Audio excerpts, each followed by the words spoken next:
Jeffrey's been struggling for years and he doesn't understand why. He wants to be motivated and disciplined to do his work, to go to the gym and eat clean, but he keeps making the wrong decisions. He keeps choosing to eat the junk food even though he wants to lose weight. He keeps procrastinating even though he wants to be productive. It's like he's fighting an uphill battle, he's swimming upstream. If only he knew that there was a real reason why he was struggling. Adonis struggled when he was younger too. Just like Jeffrey, sometimes Adonis would procrastinate. When he was sent forward into the trials and tribulations of his tribe, Adonis faltered. He slipped, he fumbled, he was lazy. But slowly and surely, he figured it out. He realized that it was not the physical world that was causing this, it was the mental. And so Adonis vowed to improve his mental health. I'm not exaggerating when I say that this is the single most important video that you will ever watch on YouTube. It deserves your absolute full attention, and that's something that we don't really give these days. By now, you've already scrolled down to the comments and your attention is so dispersed. If you want this video to change your life, if you want your life to change forever after watching this video, give it your full attention. That means no scrolling down constantly to the comments to look for more dopamine, no checking your phone like a Jeffrey, no opening up other tabs and scrolling down to the other suggested videos. Because what you will learn in this video, you have never been taught before. And I'm being serious when I say that the information in this video will save your life. And it might be the knowledge that you need to... This little fucking fly ruining my mental health. And it might be the knowledge that you will eventually need to pass on to one of your male friends who needs it in his darkest days. I'm going to tell you to do something that you've never seen a YouTuber say before. I want you to dislike this video right now. Literally scroll down and dislike this video right now. My intention is you follow the rest of this guide, you give it your full attention, you try your absolute best with the practical steps that you're going to listen out to. You're going to significantly improve your mental health within just 2 weeks. You're going to have the best mental health you've ever had in your life. When you experience that huge increase in mental health, come back to this video and change your dislike for a like. If you're watching this video weeks or months or years into the future of when it was uploaded, and this video is still circling around the YouTube algorithm, that means it's effective. That means that hundreds, maybe thousands of young men have found that this guide has really helped them. They literally took the time to come back and change their dislike to a like. There's one major thing that you need to understand about the problems that you're experiencing. Procrastination, you want to study, but you just can't seem to motivate yourself enough to do it. You lack discipline. You've been struggling with some of the habits like exercising or no fap or eating clean. Like you've really wanted to lose weight, you really want to eat clean, but your brain for some reason just keeps choosing the bad option even though you don't even want to do that. You keep overindulging in YouTube, in porn, in video games, in social media. You're struggling with negative thoughts and you just feel quite bad. If you've been experiencing all these problems, you've been looking at it the wrong way and no one has explained this to you yet. These problems that you're experiencing are not actually problems. They are all symptoms of the real problem. These things, procrastination, a poor diet, lack of motivation, lack of discipline, they're all symptoms of poor mental health. Everything that you're struggling with right now is not a singular problem. It is actually just a symptom of the biggest problem in your life, which is poor mental health. If we improve your mental health, then all of these symptoms slowly start to dissipate by themselves. Because think about it, you've tried to focus on these things. You've tried to really clean up your diet. You've tried to really be productive and you watched all those productivity videos, but nothing really seems to create a significant difference. You've tried to ease the symptoms. That's not the right way to go about it. We need to fix the actual problem. And the problem is mental health. After you finish watching this guide, you're going to feel a lot more positive. You're going to feel pleasant. You're going to be able to sit out and enjoy life without needing to be hyper-stimulized. That's a very big problem these days. You'll be able to take control of your thoughts, not always thinking like negative, belittling things about yourself. One of the best benefits that you're going to get from following this guide is that work will start to feel fun. Like you'll actually crave sitting down and doing work. It'll feel nice not to procrastinate. You'll get higher grades in school. You'll become more intelligent. You'll find that you're just being way more productive. One of my favorite benefits that you'll get from following this guide is that you will build the best physique of your entire life when you've improved your mental health. You see, your mental health dictates the choices that you make, and you'll automatically make healthier choices when you've improved your mental health. Let's begin with the guide. And first, we're going to start by getting you a before picture. Like in fitness, body transformation pictures, there's a before and after. We're going to get your before picture for your mental health.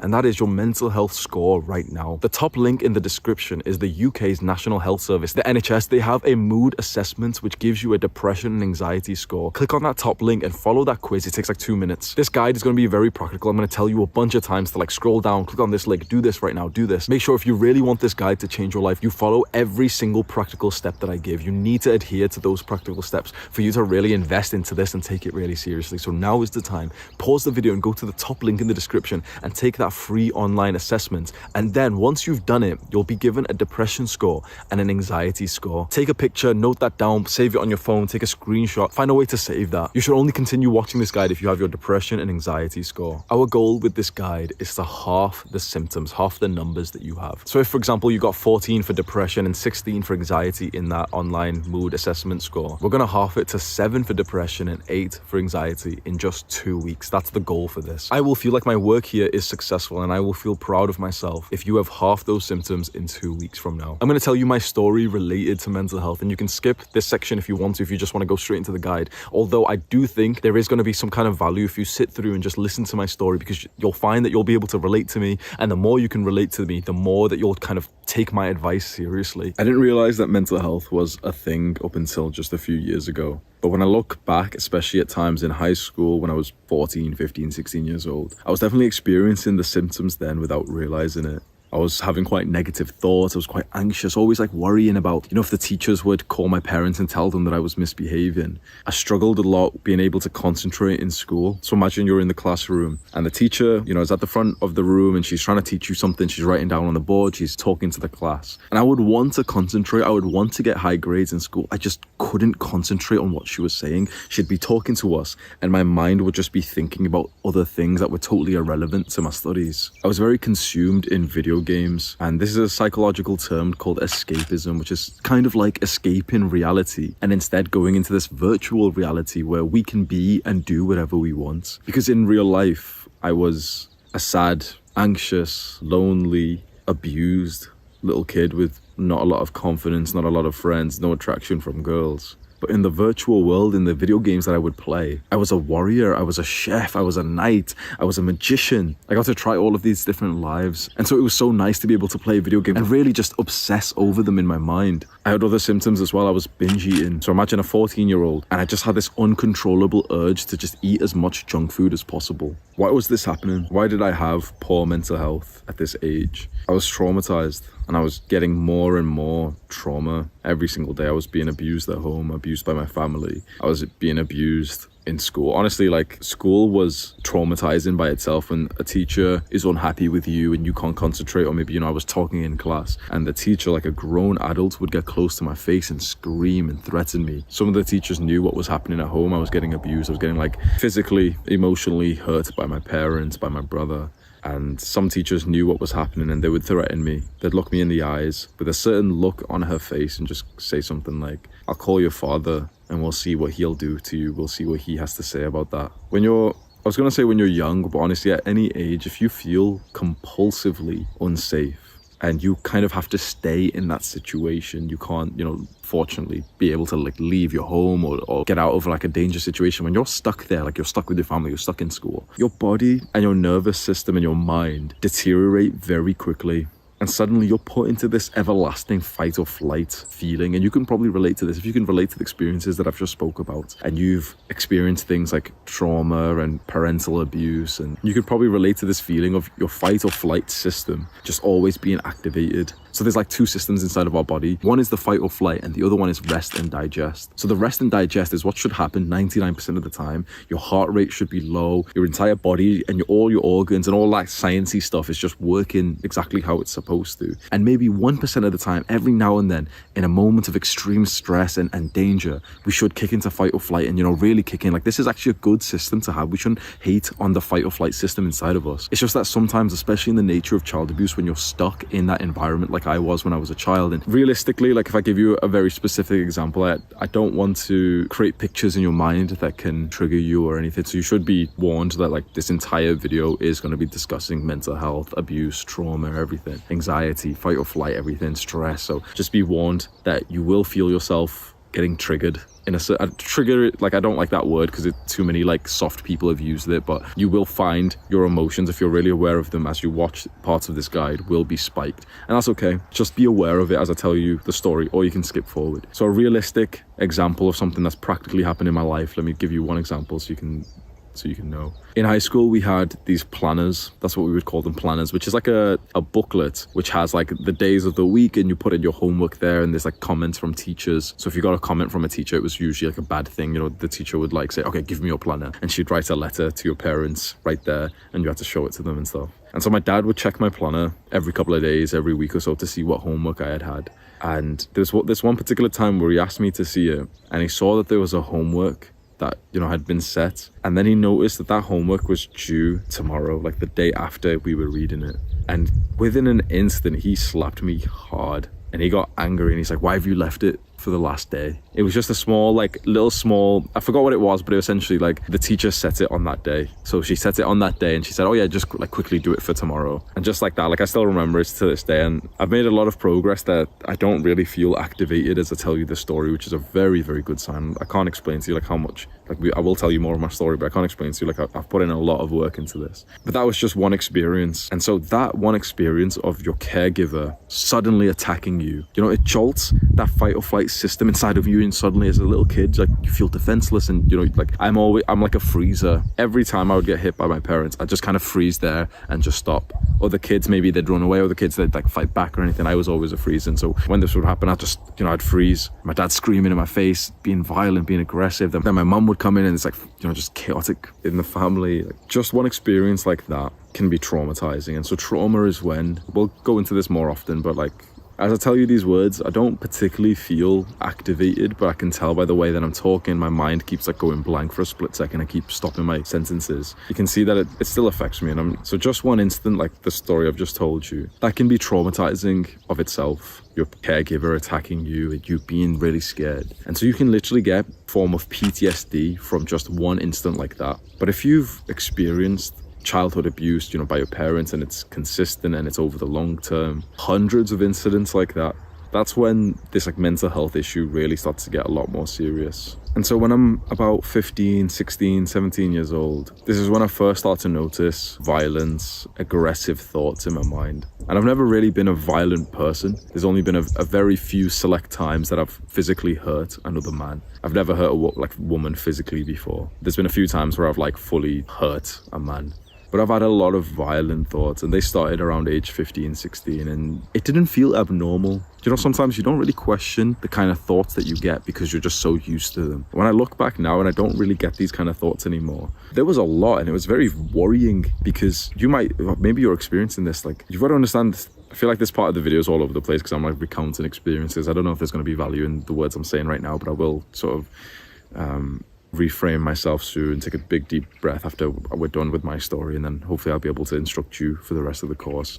Age 15, 16 onwards, a lot of violent thoughts in my mind, aggressive thoughts, and to be, you know, totally authentic, I'm going to walk you through one of the random thoughts I would get. Usually there would be, when I was in the gym, my brother built like a home gym in our garage, very simple, like bench press, squat rack, whatever. So I'd be in there listening to like music and stuff, and my mind very, very frequently would imagine someone being hurtful towards me, maybe my family member, maybe a stranger, someone being racist, someone saying something, someone bullying me, someone like picking on me. It would imagine that, and I would get a sense of satisfaction and confidence when I would vividly see myself very vividly hurting them, and I would somewhat be acting this out in real life. One of them would be like, you know, some guy's walking past me, and for some reason he just calls me a packy. He's being racist. You know, I start fighting him, we fall to the floor, I've gotten the strength advantage, like the upper hand. And then my mind generates these very vivid thoughts of me gouging his eyes out, crushing his face. And imagine having thoughts like this very frequently. At this point, from what I can remember, let's say I'm 16 years old, 17, 18 years old, it would happen 10 times a day. I'd be in school, I'd be in, you know, college or whatever, trying to focus on what the teacher's saying, and suddenly I'd just have one of these like emotional outbursts in my mind. Then things got a lot worse, and so that was already a pretty bad existence, but things got worse. I eventually left my family home and I moved to university. So I started having the time of my life. I've left my family, you know, I can be like the kind of man I want to. I've started getting girls. I started like hooking up and going to parties and clubs and making new friends and being loud and drinking and taking drugs. And that spiraled very, very quickly. My biggest aim when I went to university was not to study or to be a good student or anything. It was literally just make friends and just sleep with women. And that's entirely what I focused on. And, it's very fun making progress to your goals, especially as a young man. And, you're kind of carefree. You're like an idiot. So you're like, oh yeah, I slept with 3 girls last week. It's so amazing. And the culture that this put me into, that I put myself into, this sort of drinking, drugs, partying, nightclub environment, it's very anxiety inducing. You go to like one of these clubs, let's say in the UK, and it's a bunch of students there. People don't really realize this about a club or a party, because a lot of people like kind of lie to themselves and say like, they go to the clubs or to parties just to have fun and dance with their friends and stuff. But a lot of people don't really see the evolutionary psychology that's going on here. It's a very, very primal environment. Because the underlying reason why men are going to this kind of environment at parties and clubs is because they want to hook up with the girls there. And the underlying reason why the girls there go and spend hours getting ready, makeup and stuff. And a lot of girls lie and say like, oh no, it's just for myself. I'm just, they say this shit. But the underlying subconscious reason why girls go there is because they want to get the attention of the guys who are there. And a bunch of girls also do want to hook up too. So it's a very, very primal environment. It's full with a bunch of like guys at the peak of their testosterone levels, drinking in groups of them, bunch of girls dressing in very like quite provocative ways, very sexualized environments, alcohol's flowing, and so it can be a very anxious environment. And I got like good in this environment. And something, if you've never really been to clubs or parties, something you'll maybe find out, or I can tell you, is that every couple of nights there is some kind of like incident, there is a fight, there is some arguments, and it's not even that significant after a while. It just, you're used to it. We'd go out, me and my friends, and we'd always kind of know like, oh yeah, like we'd probably end up hitting someone today. We'd probably end up like getting into like a tussle or argument or shouting because this guy said this or this guy's bumped into him. And so whilst I was overindulging in this environment and I was getting good at it, I didn't realize how much anxiety it was really causing. That that those same violent thoughts of like self-protection and to hurt another man, they started compounding in my mind exponentially. The origin for those violent thoughts for me would have been my family, and it would have been the sense of like injustice from being abused by my caregiver. But eventually it was very much compounded by this environment that I was getting into. And then things got even more traumatizing. I was the victim of a racist incident. So in Manchester, there was a bombing, like a terrorist attack in 2018. It was in the Ariana Grande Stadium. It was like a big musical concert and there was a terrorist attack there. And a few days after that, I finished work.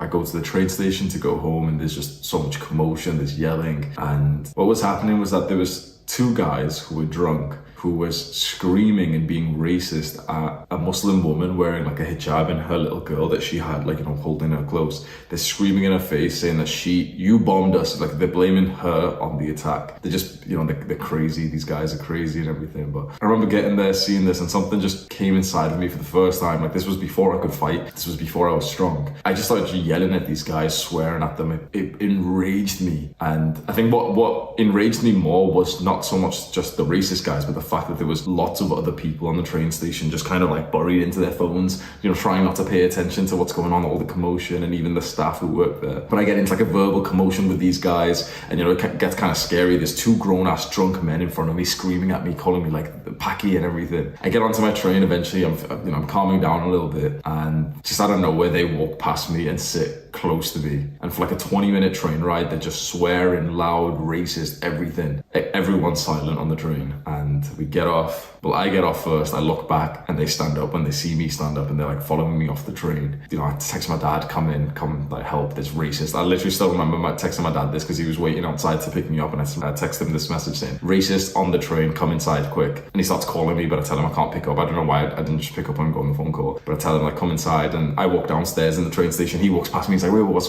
going on? Then they walk down, and then there's like a big like tussle and everything, big fighting. And this one guy, he just keeps doing some creepy shit. One of the drunk guys, he just keeps like smiling in a really weird way and saying like, okay, come here. Like he's kind of got one hand behind his back, and he's like, come here, just shake my hand. And he just does this so much. He does it to me, he does it to my father a bunch of times. He just keeps like trying to get close to us with his hand behind his back. He was later on arrested, and he had an 11-inch knife on him. This was all on the news. He was jailed for 1.5 years. It would have been a lot longer, but he didn't pull the knife out at any point, or he was trying to wait for like the perfect opportunity. The police officer told me this, like, if you actually pull a knife out, then it's way higher. But if you just have it like on your person, then it's only classed as like possession of a bladed article. So he got 1.5 years for this. And my anxiety, that same thing that I told you about, those violent thoughts, man, that they increased heavily. And so all those symptoms that I had before, like binge eating and violent thoughts, they compounded so much more. If I couldn't focus in school or university before this, now it was just totally, it felt impossible. And the only thing that I really spent my time doing at this point was just waking up, smoking weed, and just binge eating food, wanting to stay comfortable in my own little bubble and not even realizing that this was a mental health issue. After this, I struggled heavily for around 1 to 2 years, and it's strange that I can kind of conclude those 2 years in just a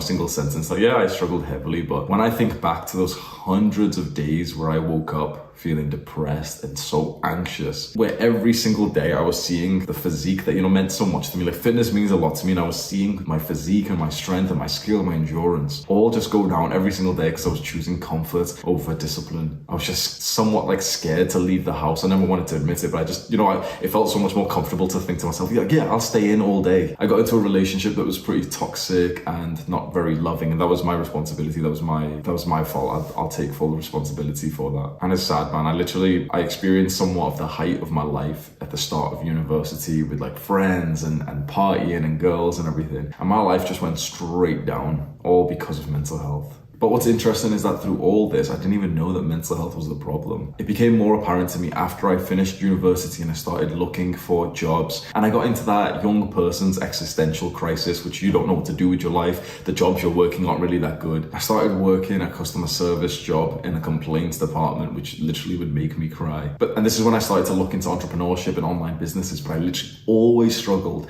to actually being productive, especially by myself. In school, we have like a teacher, an authority figure. Maybe if you're a young man, you have like your parents who are looking at you and saying, okay, do this work right now. When you leave the education system, you're not really prepared for that. So you become your own boss, and that became extra stressful because I just wasn't doing any work that I would set by myself. I would say to myself, okay, I want to make this website, I want to do like this business task today. What do you think I did? I'd wake up and I'd just start smoking weed, and then I didn't do the work. And it was at this time, age 21, where I luckily just stumbled upon people talking about improving their mental health on Reddit. There's like an online discussion of like mental health resources. It was the start of the COVID lockdown. This period of my life changed everything. I started researching mental health, learning things about depression, anxiety, gratitude, mindfulness, all the practical, no BS things that we can implement for free that will improve our mental health. And that's what you're going to learn in this guide. I've said many times that there are no overnight successes. I've said many times there's no shortcut to success. You have to work hard for a long time. You have to be consistent. You have to be disciplined.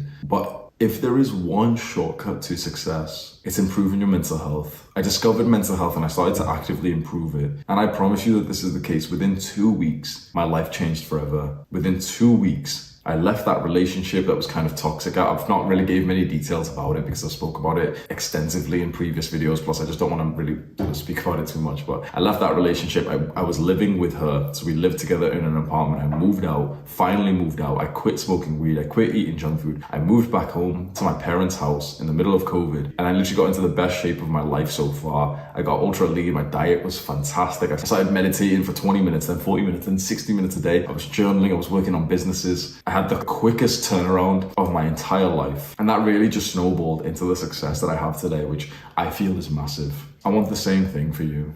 So in this guide, we're going to focus on the two most common mental illnesses, which are depression and anxiety. When you took that online mood assessment that I linked at the top of the description, you would have gotten a depression and anxiety score. The goal of this guide is to halve those scores within just 2 weeks. So if you took that test and you scored 14 for depression and 16 for anxiety in just 2 weeks of following this guide, we want to get you to 7 on depression and 8 on anxiety, a massive improvement. Let's talk about depression. I believe depression is actually the most common illness/disability in Western developed countries. What is depression? A lot of people mistakenly think that depression is like a feeling of sadness and I feel depressed. Not necessarily. Depression isn't sadness. It's more emptiness, nihilism, like there's no meaning or purpose to your life. Why do we get depressed and why is it so common in the modern day? It's because we're living without purpose. You and I were young men. 100 years ago, we would have had a wife and children at this age. We had a rock solid purpose. We had our family and there was wars that we would be drafted off to. So our lives would have had a mission. We would have been focused on something. We don't really have that anymore. We don't have a mission. We don't have a clear purpose for our lives. And so we lack meaning. There's also another major issue which causes the symptoms of depression, which is overindulging in instant gratification. So I'm going to give you the bro science explanation for why I think depression is so common, especially amongst like young,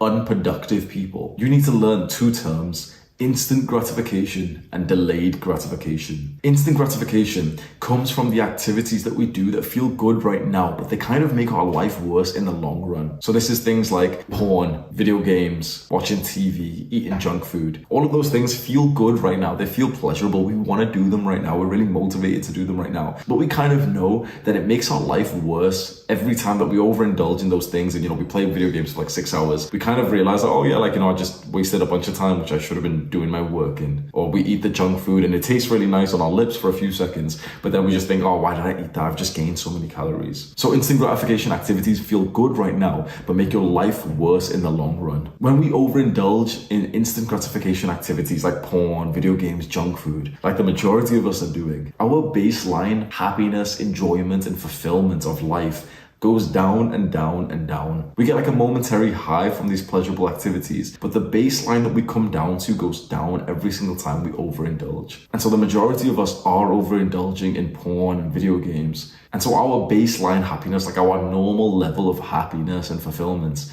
is very, very low, to the point that we just feel empty, that we don't feel anything. This is usually where the argument comes in, where people ask, is depression curable? Is it not just genetics? And a lot of people who have depression really are certain that it's genetics and they can't change it. It's just like, yep, yeah, I've got depression, that's how I've got to live for the rest of my life. And in my opinion, that's a very self-destructive belief. I'm a big believer that you should believe the things that benefit you. And believing that, oh, well, I can't change anything about this doesn't serve you in any beneficial way. Is there progress that you can make to improve your mental health? Yes. So it's actually beneficial for you to make sure that you haven't convinced yourself that depression and any other mental illness is something that you can't change, because you can always make some kind of progress. And just for an anecdotal experience, I've helped multiple people who were certain that their depression was totally genetic, unchangeable. It's not because they play video games all day. They were so certain that they were depressed for like genetic reasons, that they were on antidepressants. And with just 2 weeks of following this plan, their lives changed and they set in motion to significantly improve their mental health. My best friend Sam, he's the YouTuber named Harbinator. He was the first video editor that I got for my channel. He was certain that he had clinical depression. He was on antidepressants. He's not anymore. He's the happiest, most healthy, most productive he's ever been in his life, because we have to change his beliefs and tell him, like, why are you belittling your own self? And why don't you just see what would happen if you just start to believe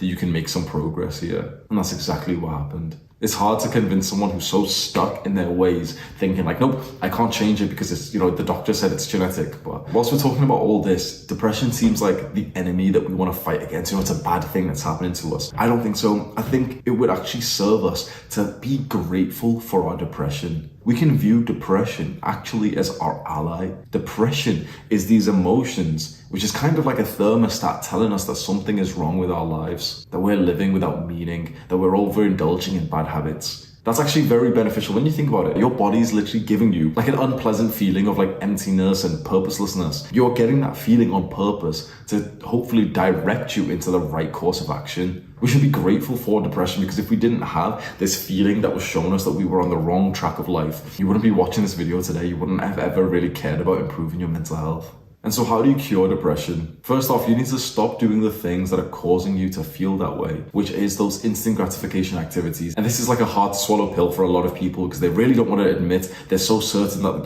video games and lack of sunlight and lack of water and lack of proper nutrition are causing them to feel negative and empty and nihilistic, but it probably is the case. We need to stop doing those bad habits, and we need to start doing the good mental health practices that you're going to learn in this guide. Now, there's a very interesting concept of depression that we can talk about here, which is that having depression actually makes it hard, if not impossible, to do the things that would ease depression. So when you have depression, it almost feels like you have an inability to be productive and to do the right things that would ease depression. It's almost like a catch-22. It's like a very deadly cycle. And so I want to reframe your mind here to empower you to be able to make some changes in your life. Don't think about it as depression stopping you from being able to do like the good habits and, forcing you to stay on the bad habits. And simply just look at all this as it is: habits. If we can nail just the habits without this extra belief, like, oh yeah, well, I'm handicapped because I have this issue. And we simply just say, okay, you're struggling with the habit of exercise. Well, there's 100 things I could teach you about that. You're struggling with the habit of diet. Well, there's 100 things I could teach you about that. If we simply change your habits, you will feel better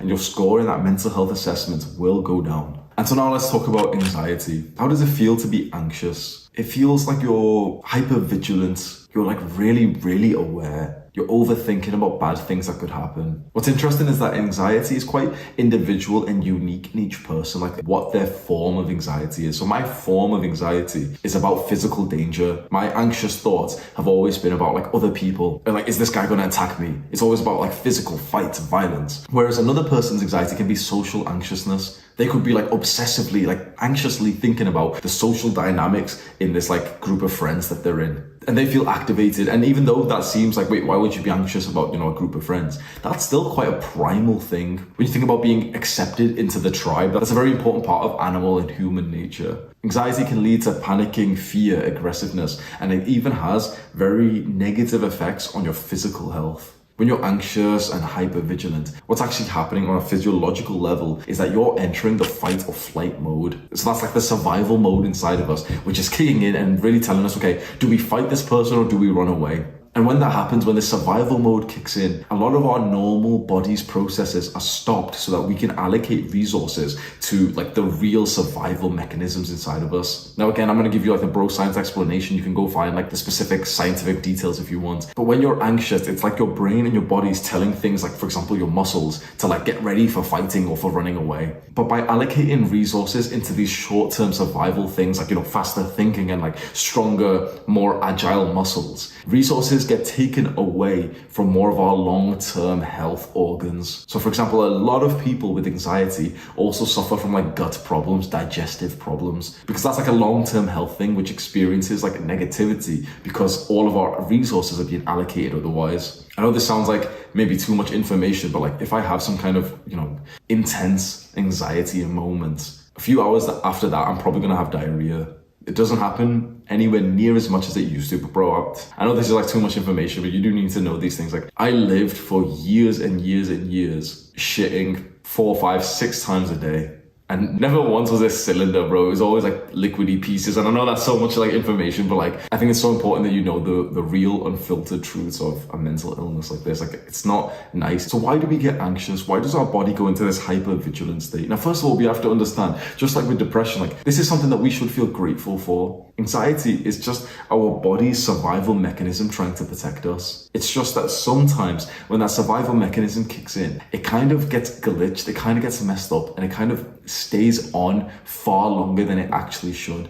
So what may have happened is that at a young age, there was something quite traumatizing and scary that happened to us. Most likely it was something to do with our parents just, being violent or whatever. And so there's a chance at any of these traumatic incidents that our body gets stuck in this anxious state and it just kicks into overdrive trying to save us. And so then even when we leave this dangerous situation, our body and mind is just on overdrive, just hypervigilant, just making sure we don't go back to that same dangerous situation again. It's of utmost importance that you reframe the anxious thoughts and the feeling of hypervigilance. Reframe your mind with this, because for so long we've lived thinking that these things are bad, that they're the enemy. I don't want to be anxious. I don't want to be depressed. We have to be grateful and actually just see, okay, interestingly, this is actually my brain and my body doing a good thing for me. Anxiety isn't the enemy. It's trying to protect you, because there was a moment in your life where you couldn't protect yourself. There was a point when you got scared so heavily that now your body's just really vigilant. It's like your body's just sending signals all around, just saying like, come on, like we've got to protect him. That brings like a tear to my eye, because for so long I hated this part of me. And I realized that so much progress comes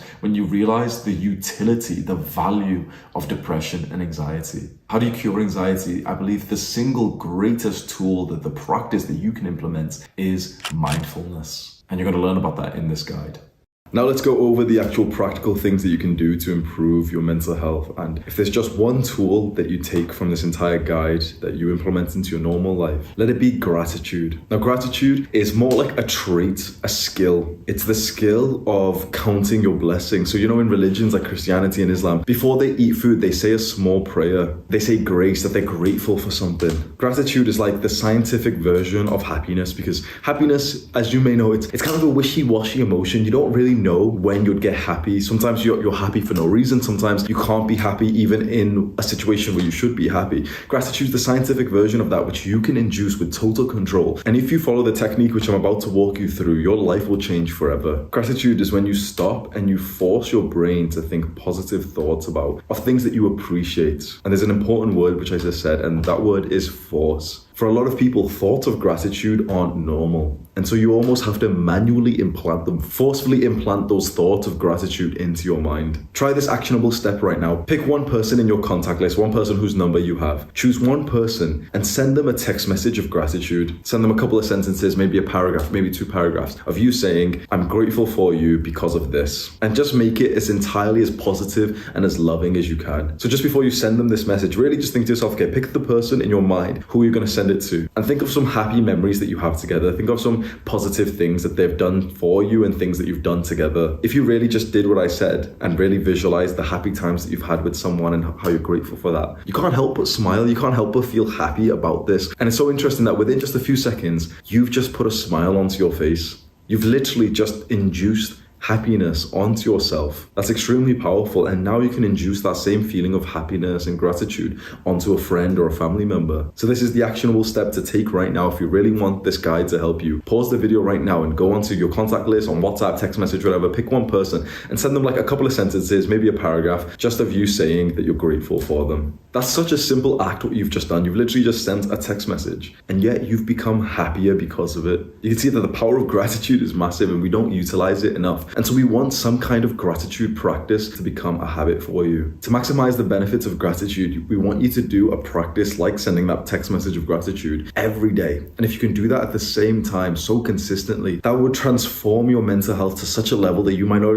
even be able to realize right now. Imagine if every single day at the same time, you sent like a nice loving message to one person, one friend, one family member for weeks, for months. And of course, after a little while, you'd run out of friends and family to message. And at that point, you could start maybe reaching out to people who aren't really totally your friends. Maybe you could go onto like Discord servers, like we have a Discord server for this channel. And there's a bunch of young guys on self-improvement. The Discord link is in the description of this video if you want to join it. It's like 70,000 young men who are discussing self-improvement, no fat. Imagine if you end up, just speaking to someone there, you have a nice conversation and then you send them a message of gratitude. You could reasonably find one person every single day, maybe it'd take you 5-10 minutes. And to spend that time to not only feel grateful, but then to also express it to someone. It's such a beautiful habit that you can get into. There's other gratitude practices that you can try, and the one that I've personally done the most is just simple gratitude journaling. And that's where you literally just write down what you're grateful for on a piece of paper, on your phone. You just write, I'm grateful for this fireplace. It's very, very comfortable. I'm not going to lie, I kind of panicked when I first set it on. Fire's a bit, sometimes can be a bit uncontrollable, but it's like, I'm very grateful for it. This is the first time I've used a wooden log burner. Like I said, I'm in Scotland right now amongst nature. It's a very peaceful place. So I'm grateful for the Airbnb I'm staying in. I'm grateful for the woman who's hosting us here, the nature, the animals, the donkeys and the horses outside. This is what I would write down every single day. Just 3 points, 5 points of things that you're grateful for. And you'll find that as you write these, thoughts of gratitude will start to become automatic into your mind. Just take a second to think how nice that would be. That throughout your normal day-to-day, your mind would automatically just give you a thought of gratitude. That would feel amazing. Like you'd literally just get a sudden boost of like happiness and appreciation. And that's what we really want. And so we put in a little bit of discipline and consistency in practices like a daily message of gratitude or gratitude journaling. Same time, every single day, we just do it for 5 minutes, 10 minutes. And the return on investment for this is so incredible. Like I said, if there's one thing that you do for your mental health, make it gratitude. Let's talk about mindfulness. And you might have heard of this already. So mindfulness is often joined together with meditation. And you were expecting meditation to come into this mental health guide. There's a reason why. When you clicked on this guide, instantly you knew that I'd be talking about meditation. You inherently know and understand and believe that meditation will be good for your mental health. So I don't even need to explain that to you. It's like very common knowledge. Meditation is good for your mental health. It's better if we spend our time practically speaking about how you can implement meditation into your life if you haven't been able to already. I want to give you advice that you've never heard anywhere else before. First, we need to discuss why we're all so mindless. So mindfulness is what we want. Mindfulness is like presence. It's the ability to be focused of what's happening here right now instead of having just random thoughts. As I speak these words to you, there's quite literally zero thoughts in my mind. Every time I sit down to record a video or if I live stream, I get into a total flow state. I'm totally mindful and present. That means that as I speak these words to you, there's no thoughts of negativity, no hateful thoughts, no negative feelings inside of my mind. I'm just existing and I'm just performing. It's a blissful state being mindful and present, and it is a core component of mental health and happiness. But then we have to ask each other, why are we all so mindless for most of the time? What I've just said is somewhat of a rare occurrence. Okay, I'm sat here, I have no thoughts in my mind, I'm totally present. But for the majority of people, probably including yourself, you're probably mindless for a large part of the day, and I am too. So there's certain moments where I'm totally present like I am here, but for a large part of the day, I'm still mindless, and we have to ask ourselves why. Now, of course, evolutionarily, there's got to be some benefit for us to be able to think throughout the day and stuff, fair enough, to get some ideas and to survive, fine. But it's obvious to us that as a generation, our levels of mindfulness and presence are so low. Why? I think if there's one explanation, it's our smartphones. The apps that we have on our phones, social media, TikTok, Instagram, Twitter. What happens is that we go onto these platforms and you might have taken a big step back from social media. I have too. I've deleted all social media, but we spent years on those platforms. Right now, what you're doing is very good. You're watching like one full length, long video and you're giving it your full attention. You are giving it your full attention. You're not like scrolling down, looking at the comments right now, are you? But when you sit down and you give something your full attention like this, you're actually training your brain to focus better. The issue then is with apps like TikTok and Instagram and Twitter, you're seeing like new data, new posts every 1 second, half a second. You're just scrolling. You're training your brain to be able to focus for half a second and then quickly switch up and to start thinking about a different piece of content, like a different topic. Our attention spans are not ideal, and I really fear for the young generation. Perhaps you're a young man watching this, but I fear for the young generation who have been raised on iPads and iPhones. If you're my age, I'm 25, so we got these things at like age 15, and that's bad enough. We've had technology like this, like smartphones, for like 10 years. But there's kids who have been raised on technology like smartphones and iPads since age 4, 5, less. I didn't mean to get into a rant here, man, but almost every day I go to like cafes and restaurants and I always see like a family and the parents are just talking and the little kids just got an iPhone. What's that doing to their brain? It's training them to be able to only hold their attention for a few seconds up until they click on like the next thing. Obviously, little babies are on like YouTube watching like cartoons or something. Your phone can be, and is for some people, their biggest allies. You can run an entire business off your phone, but you can also ruin your life from it. Right here, right now, I want you to just have the humility and ask yourself, which category are you in? Are you in truly the person who's using their phone and social media? Truly, don't lie to yourself. Are you truly doing that in a productive, beneficial way? Totally beneficial. It's making you rich. It's giving you status. It's giving you the things that you want. Or are you in the 99.999% of group people who it's probably more of a detriment for? Up until just a few weeks ago, I was 100% here, but I've made some really good steps and I want to walk you through them because I can tell you how to increase your mindfulness through things like meditation, which we will do. But it's very important for us to spend some time to make sure you're not decreasing it significantly, because even though meditation and other mindfulness activities are really powerful, I don't think they can counteract the damage that's done through smartphones. And I think that's the biggest number one thing that we need to focus on to stop decreasing our mindfulness. We need to simply just decrease how we use our phones. What social media do you still use? You could potentially consider YouTube one, especially if you don't really watch long videos like this and you generally watch like YouTube shorts or shorter 5-minute clickbait videos. The first major step that you can take today to stop reducing your mindfulness is to take a big step back from the worst social medias. And I would say they are TikTok. 100% TikTok is the worst for many reasons, but it's particularly the worst for mindfulness. It's just too quick. And it's the same with Instagram and perhaps even Twitter. data. There's just too much data, information, new content that you're seeing every 0.5 seconds. You have to take a big step back from this entertaining kind of content and at the very least switch over to more educational. If you are going to be frying your brain and lowering your mindfulness, at least don't do it for entertainment. At least don't do it just to like waste time and just pretend, oh, well, I'm just unwinding. What I did personally was that I just stopped using Instagram and I just started watching more educational videos on YouTube. I started watching more long form podcasts, unedited longer videos, kind of like this one. That simple change from reducing how much you watch these like short form random videos to the long form educational content is absolutely huge. This is what transformed my life and it really helped me to learn and to become more successful. That one change will truly alter the trajectory of where your levels of mindfulness are going, because right now for the majority of people it's going way down. But if you just simply take a step back from like these content aggravation sites, TikTok, Instagram, Twitter, is there any others? YouTube Shorts as well, you'll be going into the right direction. Now we can focus on the primary things that increase your mindfulness, and the number one best way possible is meditation. But there are also things that improve your levels of mindfulness that are usually not really speaking about, things that require presence and concentration. And so the next part of this guide is going to be on a topic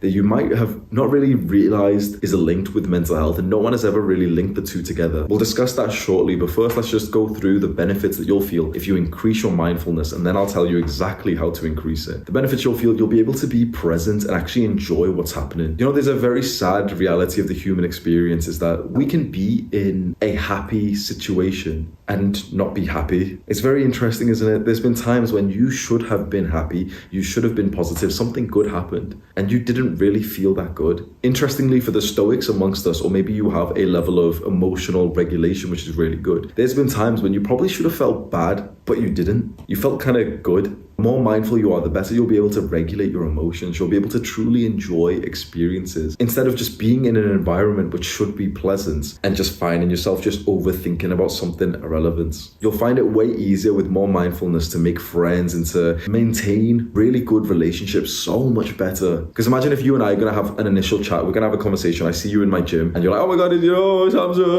Adonis. And we come up and I speak to you, right? If I can subconsciously, I won't really think in my mind, but if I could subconsciously tell you're not present for our conversation, if it's just kind of obvious that you're like thinking about something else, if I'm speaking to you and it's obvious that you're not really listening, we're not really going to get along, are we? And now imagine for deeper relationships like your family or a girl that you're in love with, to be able to be present with them there and then, just truly with them, focus on them. That's a wonderful gift that you can give to them. On the other hand, imagine your mom is talking to you and you've just got thoughts going on in your mind and you're not truly even listening to her. People pick up on these things. One of the most practical benefits of more mindfulness is that you'll just be able to focus and concentrate on work and study so much better. You can probably relate to this. For a lot of people can't even read. Like a lot of people literally struggle to read these days. If you grabbed a book right now and the book was like a little bit boring, would you be honest? Would you experience this? Maybe after reading a paragraph, you don't really remember what you've just read, because if you're really aware of it, you'll realize that you're almost like pretending to read whilst you're thinking about something else. To be able to read and study effectively,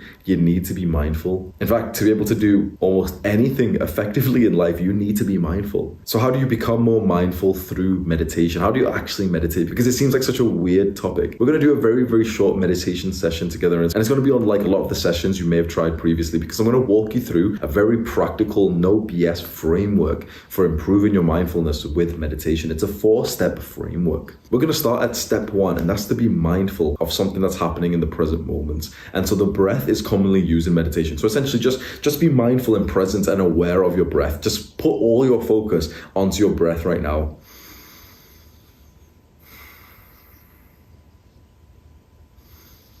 Keep your focus there. Just keep breathing. Just keep your focus onto your breath. Now, without really realizing it, if we did this for another 5-10 seconds, you may not be consciously aware, but step 2 of the way to improve your mindfulness is that you actually lose your focus on the thing that you were focusing on. So step 1 is to be focused and present on our breath. Step 2 is actually where you lose focus on that thing, but you haven't realized it just yet, because there's a gap. I hope you can understand this. When we first lose awareness and we become mindless, we don't actually realize, we're not aware that we are currently mindless for at least some time, up until there's almost like an aha moment and we're like, oh, I'm mindless. So step 1 is focus on our breath. Step 2, after a few seconds, we've lost awareness, but we're not even aware that we've lost awareness. Step 3 is that now we are aware that we lost our focus on the breath. So step 3 is that moment where you think, oh, I was supposed to be meditating and I was just deep in thought about something else. And finally, step 4 is to just come back to the thing that you were focused on originally. So step 1, focus on your breathing. Step 2, subconsciously lose awareness of the thing we were focusing on, but you don't even realize it just yet. I'm thinking about high school. And then step 3 is you realize you were thinking about something else. Oh, I was thinking about high school when I should be focusing on my breath. Okay, I'll go back to the breath. Step 4. You complete all 4 steps, and that's like 1 rep, 1 squat, 1 bicep curl for the brain. Interestingly, this is where a lot of people get upset when they try to meditate. They try to meditate and then they lose their focus and they say they can't do it. But what you need to understand is that if we go through all 4 steps, it's like 1 bicep curl for the brain. Our brain's just gotten stronger. We've just gained 10 mindfulness experience. And so we actually want to go through these 4 steps as fast and as often as possible. What that means is that when you try to meditate and you lose focus, it's actually a good thing. This is why so many people struggle with meditation. They try it and then they don't enjoy it because it's not working for them. They're not able to clear their mind of thoughts. But what they don't realize is that every time you lose your focus, that's actually an opportunity to simply just bring your focus back to the present moment and to gain that like XP. You know, in video games, we have like XP, experience, for like the skill. Every time you come back to the present moment, you come back to your breath. That's like 10 experience in your mindfulness skill. You need to lose your awareness and to think about something else to be able to actually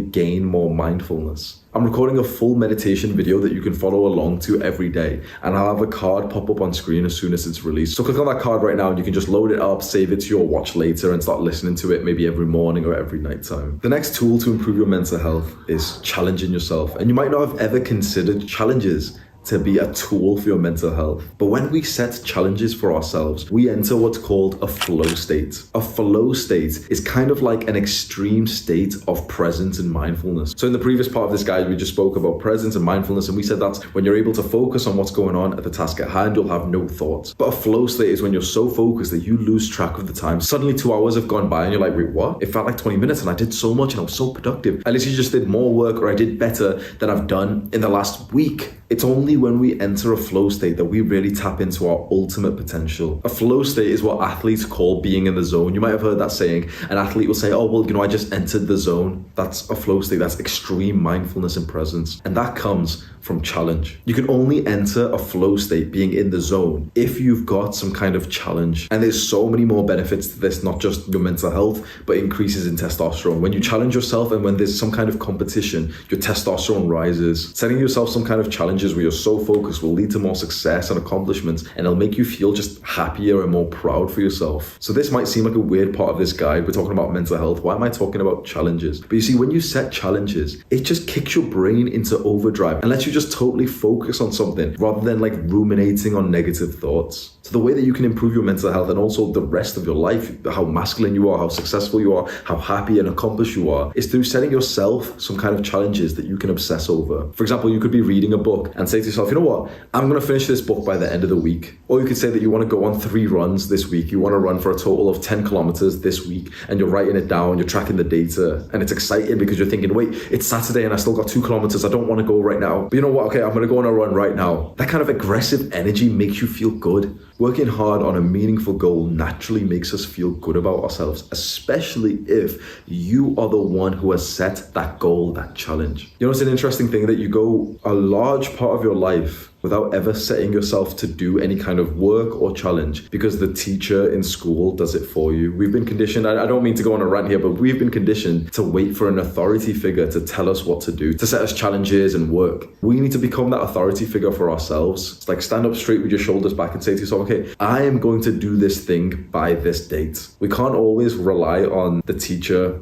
or the boss to tell us what to do. We need to start setting challenges for ourselves. So here's the actionable step. Just take a minute right now to think and maybe write down 1 or 2 challenges, goals that you can set for yourself by the end of this week. And if it's Saturday or Sunday right now, then do it for next Sunday. What is a challenge that you can set for next Sunday? Perhaps it's to finish reading this book, to work out 5 times, to go on 3 runs. Maybe you want to do a longer term challenge, like hit 1 million subscribers before November. That's mine. If you're watching this video in November, have a look at our channel's subscriber counts. It's going to be over 1 million. Set yourself 1 or 2 challenges right now, and they could be short term or long term, whatever it is. It's just some kind of challenge that will make you take like some kind of work, productive thing more seriously. Set that challenge and start to obsess over it. When you start to work on that challenge, you will naturally just feel good. To improve your mental health, we absolutely have to talk about your physical health. And your physical health may actually be the single most important influence on your mental health. It's a sad state for the majority of young men who are just so physically unhealthy. You don't realize how far we are away from living like our ancestors was. The majority of us sit down for 10 hours a day. School makes you wake up when you're still sleep deprived.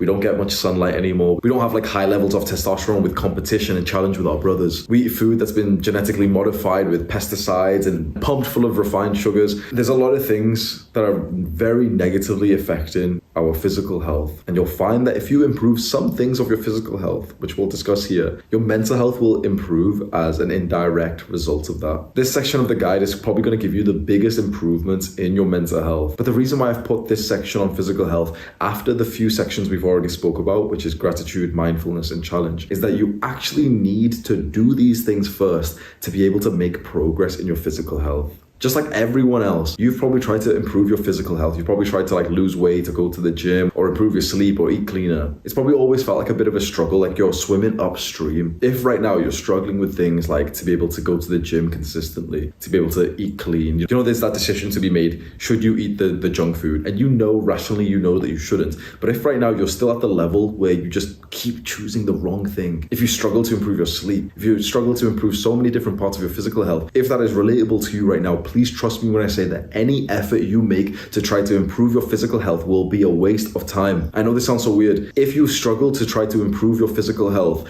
it's a waste of time to try to improve it directly. If you're struggling to try to, for example, get onto a good clean diet, and you know, you keep saying, oh, I'm going to go on a diet, but then you keep cheating on your diet. If you're struggling to consistently work out, focusing on those things will just constantly just keep you in this loop where you'll never achieve anything. What you need to do, if you're currently struggling with things like diet or working out or whatever, you need to focus on the previous 3 parts of this guide: gratitude, meditation, and challenge. If you focus on them instead, you'll find that you'll naturally be able to actually do more of the physical health habits. I wasn't able to improve my diet for literally years. For years, I tried to. Literally for years, I tried to follow all these fitness YouTubers who were telling me this diet's better than this one. And if it fits your macros or calories in, you know, they're telling me all these things. And I simply just couldn't stop overeating. I simply just couldn't say no to the junk food. And no one had ever spoke about this before. I realized after my own experimentation, the one key secret to be able to improve your diet isn't all of these fancy diets. It's meditation. You need to have levels of mindfulness, gratitude, and some kind of challenge to be able to improve your physical health first. So focus on those sections. Now, if you're going to continue watching this part of the guide, you're making this promise right now that you already have started to meditate and do some kind of gratitude practice, and you've set yourself some kind of challenge, like, okay, a reasonable challenge, like, okay, I want to work out twice this week. You should have all those things in place first before we really dive deep into these. There's 3 parts of our physical health that greatly influence our mental health, and they are diet, exercise, and sleep. Your diet plays a huge role in how you feel mentally, and it would take me a full-length video to be able to explain it in detail. If you want my very, very detailed explanation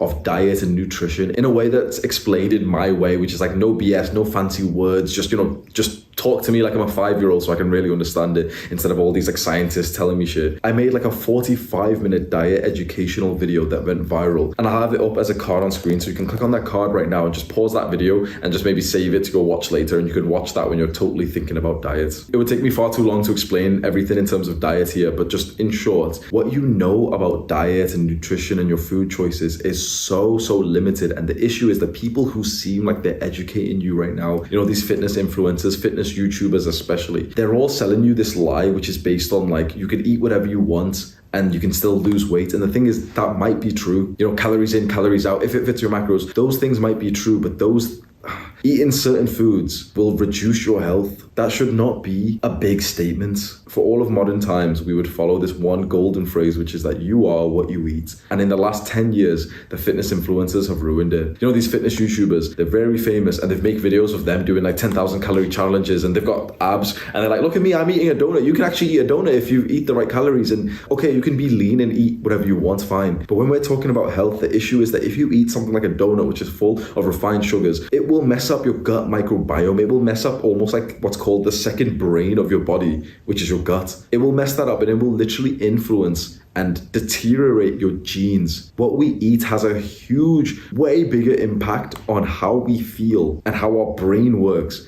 than what we think. You know, there was a study that showed that if you give natives a Western diet, so these guys, they're not used to like Western foods, junk food or whatever, and if you give them this diet, their intelligence literally drops. The food that we eat in the West literally makes you dumber. To think that your diet doesn't really play more of a role than just calories in, calories out is so simplified that it may as well be wrong. I could go into a full-length rant here about diet, but that 40-minute guide that's popped up as like a card on your video screen right now, that explains it all. And so you can go and have a look at that. Now, if you want some simple, no bullshit diet advice to follow right now, what I would suggest, I've done so much like research on this, and the sad thing is that it's that totally unsexy answer. Eat a variety of vegetables, fruits, meats, nuts, whole grains. Eat healthy. It's like literally that simple. And you know, the term healthy is kind of messed up now from these modern companies that are marketing themselves to be healthy, but then they're actually full of garbage. They're full of like processed ingredients and refined sugars, which are classified in a different term and everything. So the only true way that you can make sure that you're eating as healthy as possible is to cook up and eat single ingredient meals. What that means is that your meal is comprised of things which are just single ingredients. For example, a potato, like literally just a potato, is a single ingredient. The ingredient inside of potato is potato. In fact, potatoes don't even have an ingredient list on the bag because it's literally just potato. The same with broccoli, the same with salmon. That's what we want. We want literally just single ingredients meals. And of course, that's very different from what we're used to eating. We're used to going out to get fast food. We're used to like getting meal deals and crisp and sandwiches and processed shit from like supermarkets. We're used to all that. So of course, it's going to take some time to take a step back from this. The way I would recommend for you to do this is to choose just one meal of your day and make that a one ingredient meal. So that doesn't mean you like one meal is literally just going to be potatoes, just potatoes. It means that everything on the plate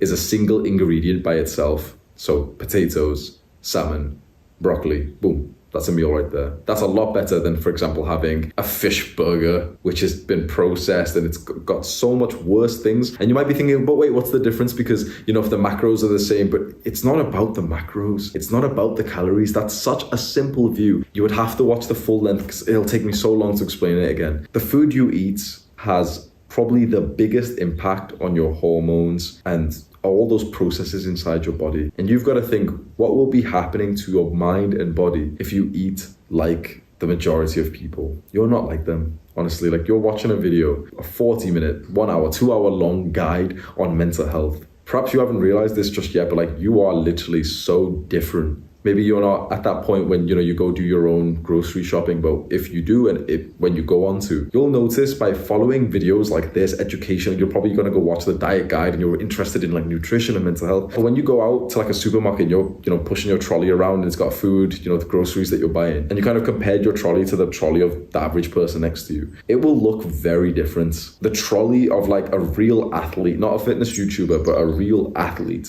a warrior, it's just a bunch of vegetables, meat, single ingredients, some seasoning, that's it. Nuts, you know, healthy stuff like that, which is a single ingredient, all natural. And the trolley of like more of a average person is a bunch of processed shit, sugary cereal, cookies, biscuits, cakes, ready-made meals. These small choices that you make truly have a huge impact in how you feel mentally. And if you are a young man and you don't have control over your diet because your parents just make your food, what advice do I have for you? That situation does kind of suck. And more I'm hearing of like young guys whose parents are quite unhealthy, and so they just kind of assume this young man's going to eat the unhealthy food too. If I was you in your position, I would hope to have the confidence to kind of like speak to them and just kind of say like, oh, like I want to eat healthier. I don't really want to eat McDonald's anymore or something. And just see how that goes. And of course, some parents won't be okay with that. If it's not something that you can totally control, what I would do do is just simply ask your parents for more single ingredient foods in your meal. So if your mom's gonna cook something and it's somewhat unhealthy, but you could probably tell her, oh, can I have like more potatoes? Can I have more chicken? And if your parents are gonna get you something which is unhealthy and you just need to eat it because otherwise they'll like shout at you or something, and they're gonna get you McDonald's, what I would do is still eat it and somewhat enjoy it, but leave a little bit of it. Just eat less of it. Just kind of tell them like, oh yeah, I'm not really that hungry. I really want something healthy. I really want potatoes, just normal potatoes. I really want just normal chicken without, it being in a burger or something. The second thing we said that you can do for your physical health that will improve your mental health is exercise. And this one's just really simple. You don't need me to explain the benefits of exercise. Exercise at least 3 times a week, preferably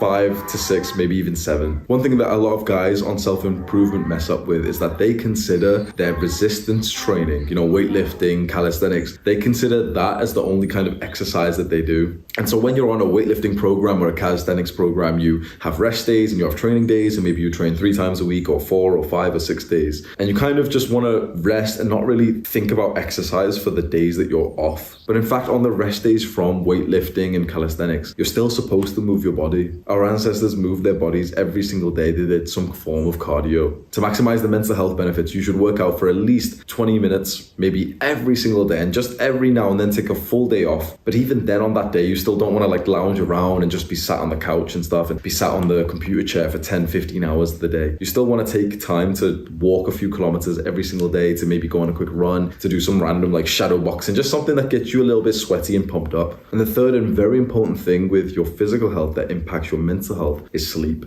And sleep is so, I know I speak about it sometimes, but it is so overlooked in the majority of people. I can say for 100% certainty that your sleep is not good enough. It takes a lot of intention to really improve your sleep. And the majority of people have just accepted a lack of sleep because we're conditioned to through the education system. As teenagers, we need a lot more sleep. Teenagers need more sleep than adults do. And to make a teenager wake up for 7 a.m. is actually inhumane. If you want to really learn about the consequences of not getting enough sleep and you really want to feel a little bit anxious about this, the book Why We Sleep by Matthew Walker is a good resource. It kind of scares you and gives you anxiety in the sense that he'll literally just grill all the problems that will happen when you have a lack of sleep. And maybe that isn't really beneficial because sometimes then that can make you anxious when you're trying to sleep. But it can be helpful to just keep those things in mind so you realize how important sleep actually is. Since I read that book, I took sleep so much more seriously. I have a sleep ring here, which I wear all the time. It's $300 and it tracks my sleep and gives me lots of data. And I'm also on a $2,500 program with these experts on sleep, and they're literally speaking to me every day, looking at the data, telling me so many random things that I can do. Okay, listen to this YouTube videos, particular sounds. Listen to this when you go to sleep and tell us, okay, we'll look at your data and we'll see how you feel. Okay, report your sleep log every single day, your sleep efficiency, your REM sleep, your deep sleep, just everything. These guys are experts.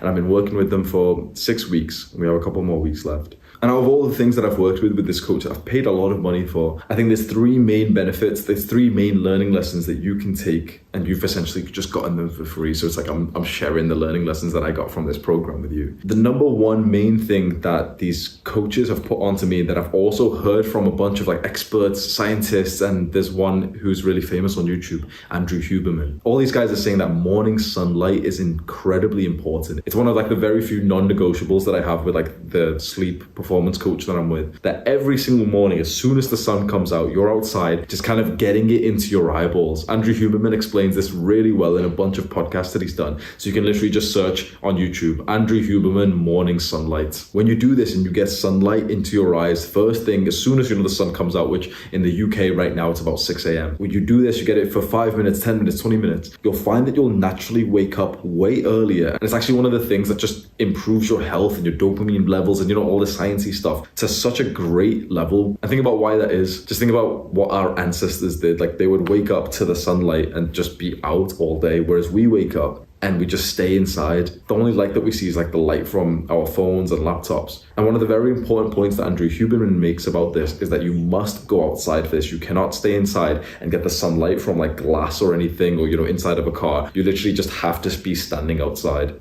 So there's a level of discomfort involved in that, but the ROI is massive. The second major thing that you can do to improve your sleep, which will improve your mental health, is to go to sleep and wake up at the exact same time every single day, even on weekends. And so this means that your wake up and your bedtime need to be reasonable and sustainable. So for example, if you're in school or work, your wake up time could be 6 a.m. and your bedtime could be 9 p.m. And that gives you a 9-hour window to sleep. The majority of people mess this up because when they're forced to wake up for something like school or work, they do it. But then on the weekends, when they're not, they end up having a huge lie-in, which then has like this weirdly cascading effect that even though it feels healthy to think, okay, well, I like tomorrow, I may as well sleep more. And sure, you might do, and that might be a benefit. But then when you do sleep more, that cascading effect to how it kind of messes up the rest of your day, and then you end up going to sleep later, just gives you this lack of stability. This is where the majority of people mess up, that even on weekends, any day, you should be waking up and going to sleep at pretty much the same time. And the third final thing that you can do to improve your sleep, which you've heard before, but no one has really explained this well, is winding down before bed. So this is usually when someone's explaining, how to improve your sleep, and they'll say it in such a short way. They'll be, okay, so wind down before bed, and just don't use technology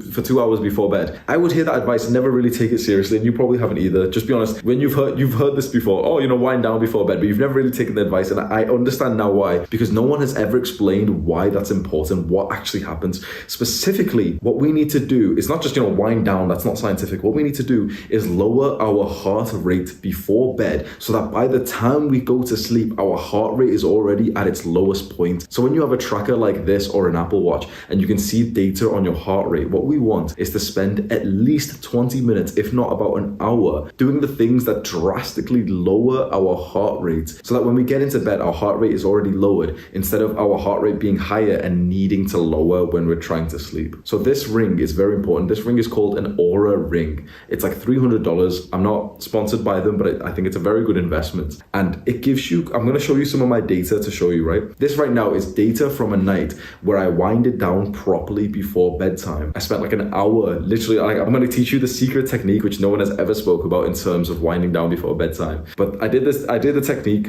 I fully winded down, and you can see that my heart rate was already low as soon as I fell asleep, which is fantastic. So I had a good night's sleep here. But then this second graph is from a night where I didn't do this full wind down procedure. You can see that it takes me hours to wind down and get my lowest heart rate. The most effective way to wind down before bedtime, I have found, this is weirdly specific, is to literally lie down on the floor. For some reason, the floor works so much better than your bed. Lie down on the floor, face up, no pillow, literally just like starfish on the floor, like you would at the end of a yoga session, and then follow like a very long meditation guide. So again, I'll have a follow along meditation YouTube video uploaded, and it will show us a card on screen, so click on that right now. Before bedtime, lie down on the floor for like 20 minutes, maybe 40 minutes, maybe an hour, and literally just follow some kind of like deep breathing exercise. It's just so interesting. Meditating lying down feels 100 times better than trying to do it whilst like sat up awkwardly and your back kind of hurts and everything. Lying down on the floor just feels so nice for some reason. I don't know if I'm just weird about this, but if you try this tonight, half an hour before you're supposed to go to bed, lie down on the floor and literally just focus on breathing, eyes closed, no phone, no nothing, no pillow, literally just starfish on the floor, and then do your nighttime routine, get into bed. And you'll find that you're already rested, and so when you do fall asleep, it's like your heart rate was already relaxed instead of needing to spend hours to relax.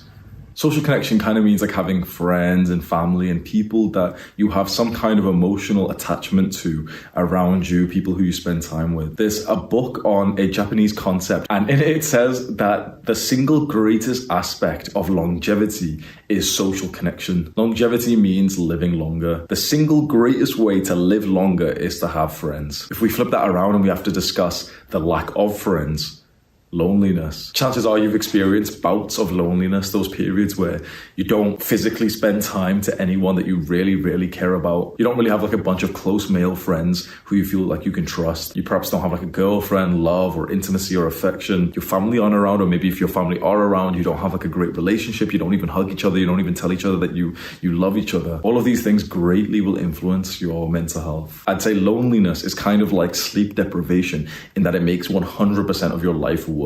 So for this part of the guide, we do have to discuss the ability to make and maintain friends, which is easier said than done. But there is a mindset in regards to making friends that might help you significantly. And that's to realize that making friends and maintaining friends comes down to your social skills. And your social skills is kind of like a skill in a video game. So remember when we used to play video games and you have like skills that you could level up. And so you start at level 1 or level 0, and then you have to keep doing like certain activities or tasks and you gain experience. Remember in games, experience is shortened to XP. So you gain XP in this skill and then you level it up over time. And then as you get a higher level, you get more of the rewards of that skill. Well, social skills are just that, a skill. You'll do very well if you start seeing life as a video game. And one of the very, very important skills, which the majority of us have spent zero time leveling up, is our social skills. We understand how nice it is to have friends, but the majority of us have never even put in an hour into leveling up our social skills. And just like in a video game, there's a 2-step process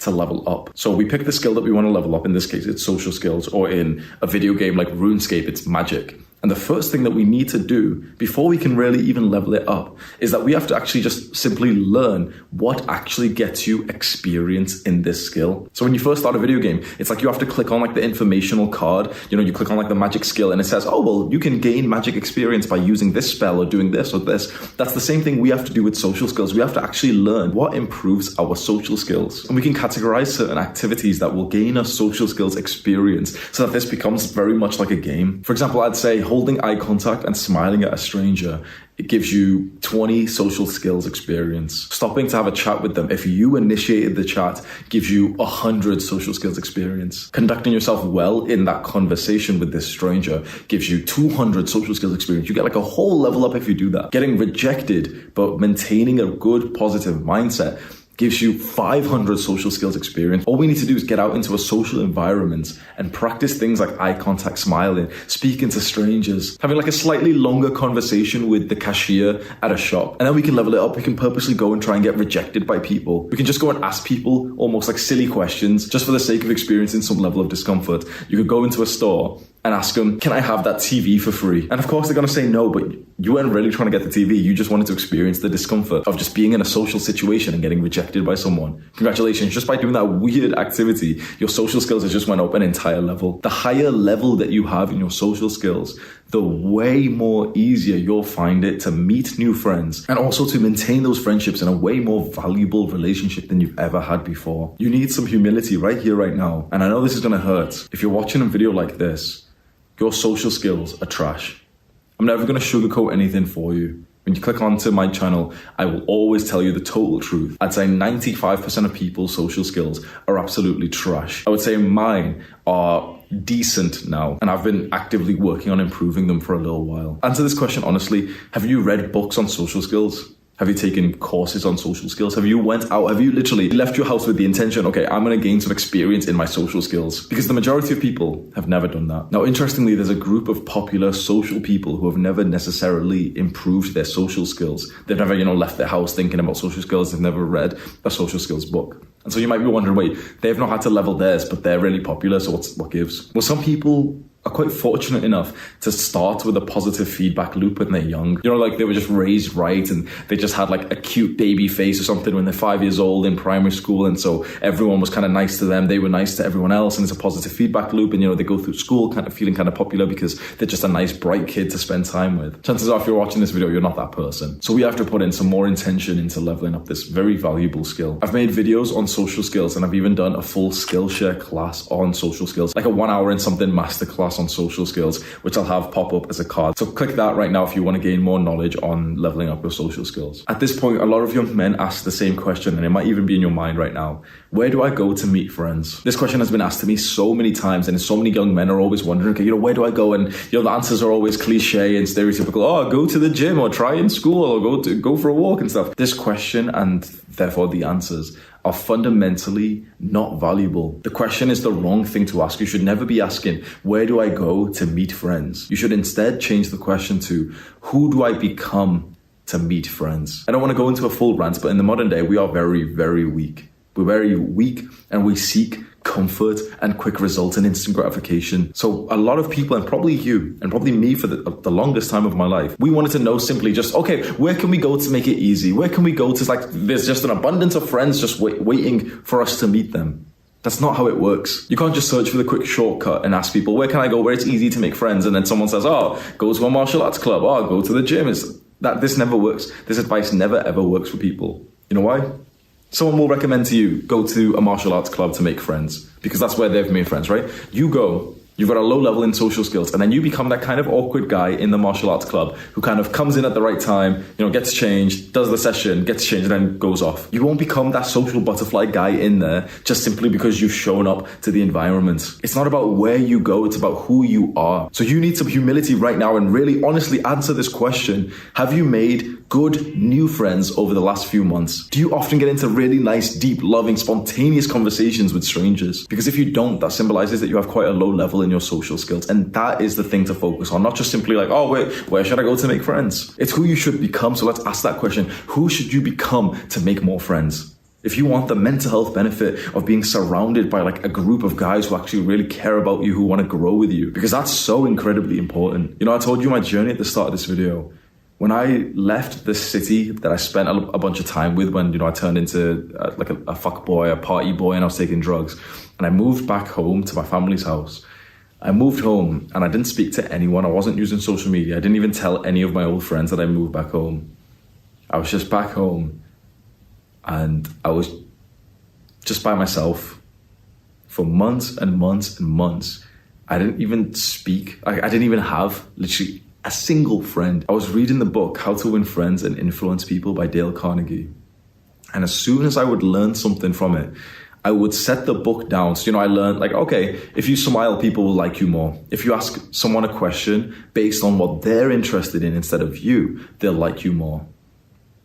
I would learn something small like this. I would set the book down and I would literally walk out of my house and go and use whatever I just learned on a stranger nearby. I went from having just really weird, trash social skills because I spent 2 years smoking weed all day, every day. So my social skills were just trash. My brain would just kind of go blank when I'd be speaking to people. And I just slowly started to level it up and gain social skills experience. And I was very busy and determined at the time, so I didn't necessarily feel that bad. But I've literally got private videos of myself that I would record on my phone, videos that I've never released to YouTube. And it's literally just me speaking to me. And I'm just kind of saying life's going really good. I've stopped smoking weed. My diet's really improved, but there's one major problem. I'm just lonely. I wish I had some boys, a brother to train with in the gym.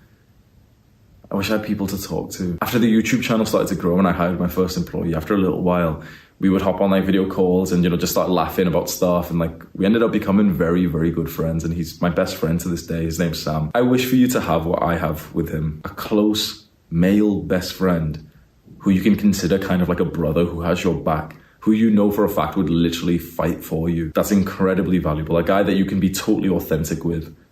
A guy that you can message to say oh bro, I feel like shit. It's so valuable, but you need a certain level of social skills to be able to attract that kind of person. Because the person that you want to be friends with has to want to be friends with you. So if you take a minute right now to think about what kind of guy you want to be friends with, just almost visualize him. He's funny. He talks like this. He has these values. This is how you spend time with him. You hop on Discord calls, or maybe you meet in person. You go to the gym. Imagine the friend that you want to make. And then imagine from his point of view, who he wants to be friends with. I know this sounds horrible, but that guy probably doesn't want to be friends with a depressed, sad, anxious young man. He doesn't want to be friends with a really lazy guy who's negative, who complains all the time. He wants to be friends with a guy who's quite upbeat and encouraging, who thinks about him, who talks to him in a supportive way. He wants to be friends with a guy who's funny. He wants to be friends with a guy who's got a level of carefreeness, who's not overthinking all the time. He wants to be friends with a guy who seems happy, who smiles, who takes an interest in him, who invites him to do some fun things. Could that be you? Because a lot of us, we have this kind of personality where we can't see our weaknesses. And we don't realize this. A lot of us don't really bring that much to the table in terms of friendship. I can admit for a very long time, I was one of these people. It takes a certain level of confidence and humility for you. But you would get my respect for this. If you held your hand up and you just said, you know what? I probably don't bring that much value to a friendship right now. I'm probably not that fun to be around. I should improve on that, because a lot of young guys have this kind of really sad, depressed outlook on friendship, and they're like, oh, it's so hard to make friends and I don't trust anyone anyway, I'm a lone wolf. But they never have the humility to just think, yeah, if I was a better person, people would want to be friends with me. So I know that this is a very hard to swallow pill and it's not very positive. I'm kind of making you say, yeah, I'm a piece of shit and that's why no one wants to be friends with me. But sometimes you have to admit to yourself, yeah, I am a little bit of a piece of shit. I'm always quite self-interested. I don't really ask good questions to the other people. I don't take an interest in them. I don't really smile. I find that awkward. I'm not funny. I'm not even that much of a nice person. I'm not very supportive. I always forget things about my friends. Because if you can admit these things, then you can make progress on them. You should right now have a new goal or intention in mind, which is to level up your social skills. Your social skills are literally the skill of meeting and making friends. If you want my help with that, again, I'll have like my social skills videos and masterclass come up on the screen somewhere. Also, if you want to make friends online, you can join our Discord server that will be linked in the description. I think we have around 80,000 young men who have joined this server. We're all on self-improvement. We're all talking about social skills and mental health and discipline and no fap. There's a bunch of guys from age 12 to like 25, 30. You'll probably find some people to speak to in there. One of my mods in this server has also created his own platform where people can come together and actually do in real life meetups. So information about that will also be in the Discord server. So if you're interested in that, you join the Discord server and then there's like a separate platform to literally say, okay, which city are you in? And there's a bunch of other people in the same city as you and they're literally saying like, oh boys, like let's all get a day pass at this gym over there and we can all join together. That's like one of the most beautiful things I've seen someone do and like someone create on self-improvement. So shout out, this mod's name on his Discord name is Agro7. So shout out to him for making this. So let's talk about your environment and particularly nature and sunlight and having a sense of adventure. I think these are very interesting environmental factors to talk about and they'll significantly improve your mental health if you utilize them correctly. As always, I want to give you the bro science explanation for why things like nature, sunlight, and adventure make us feel mentally healthy. If you imagine how our ancestors lived thousands of years ago, they spent all of their time out in nature.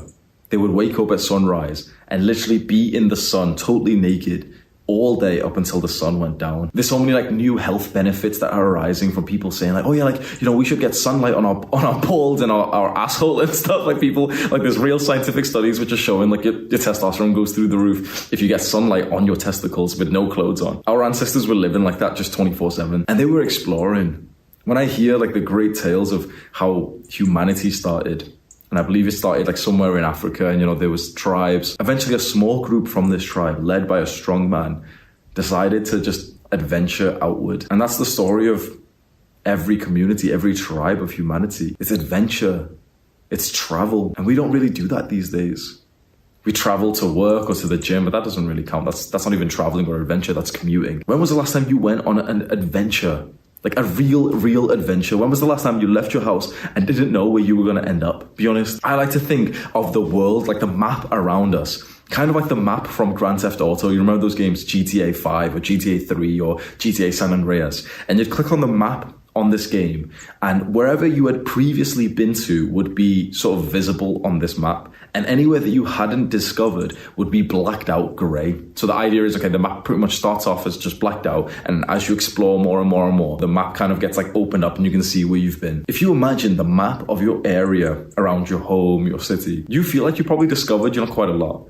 But if you just imagine that map just like a GTA San Andreas map, there's a bunch of blacked out streets. Like there is a street 2 minutes away from you right now that you have never even seen before. There is a house, there's a building that your eyes have never witnessed before, literally within a 1 to 2 minute walk. How crazy is that? You may have lived at your address at your home for 5 years, 10 years, 20 years, 2 years, and there's something that you haven't even seen 30 seconds away. Do you feel some level of excitement when you think about this? I almost get like an urge to quickly like slip my trainers on and just go see that random building that I've not seen. This is what we're supposed to do as humans. We're supposed to be in awe of like the natural beauty around us. We're supposed to go for a long walk in nature and not just be glued to our phones or to be overthinking, but to literally look and appreciate that one particular tree that like just for some reason your brain, your body, your soul really likes amongst all the other trees. You're supposed to go out like a child and like pick your favorite leaf off from a tree or from the floor and literally just look at it and examine it and just think how beautiful it is. When was the last time you really like picked a leaf and actually really looked at it? Perhaps one of the reasons why we feel so mentally unhealthy, we're just walking around and just navigating life in a haze, just deep in our own thoughts, instead of appreciating the beauty around us. Something about being in nature, especially amongst big, vast, open spaces like I'm in right now. I'm in Scotland, I'm staying on a farm, I'm in like a mountainous area. Like you can't see it right now, but there's a bunch of mountains way there. Something about being in this open space with there's mountains around, it does something amazing to my mind. On the way here, my mind is thinking about YouTube. It's thinking about drama. It's thinking about, small tactics and tasks that I can do, we can implement. Oh, I've got to send a message to this guy. Oh, I've got to write this thing down. Small things. And as soon as I get out into the vastness of nature, my mind broadens up and I can't help but think about the grand scale of things. I get out into the mountains and my brain just starts automatically thinking about fatherhood. It starts thinking about long-term plans. Where would I live 5 years from now? Where would I raise children? What's the next generation going to be like? What are the boys 5 years old today? What are they struggling with? Do they have mental health problems? Were they thrown an iPad when they were 3 years old?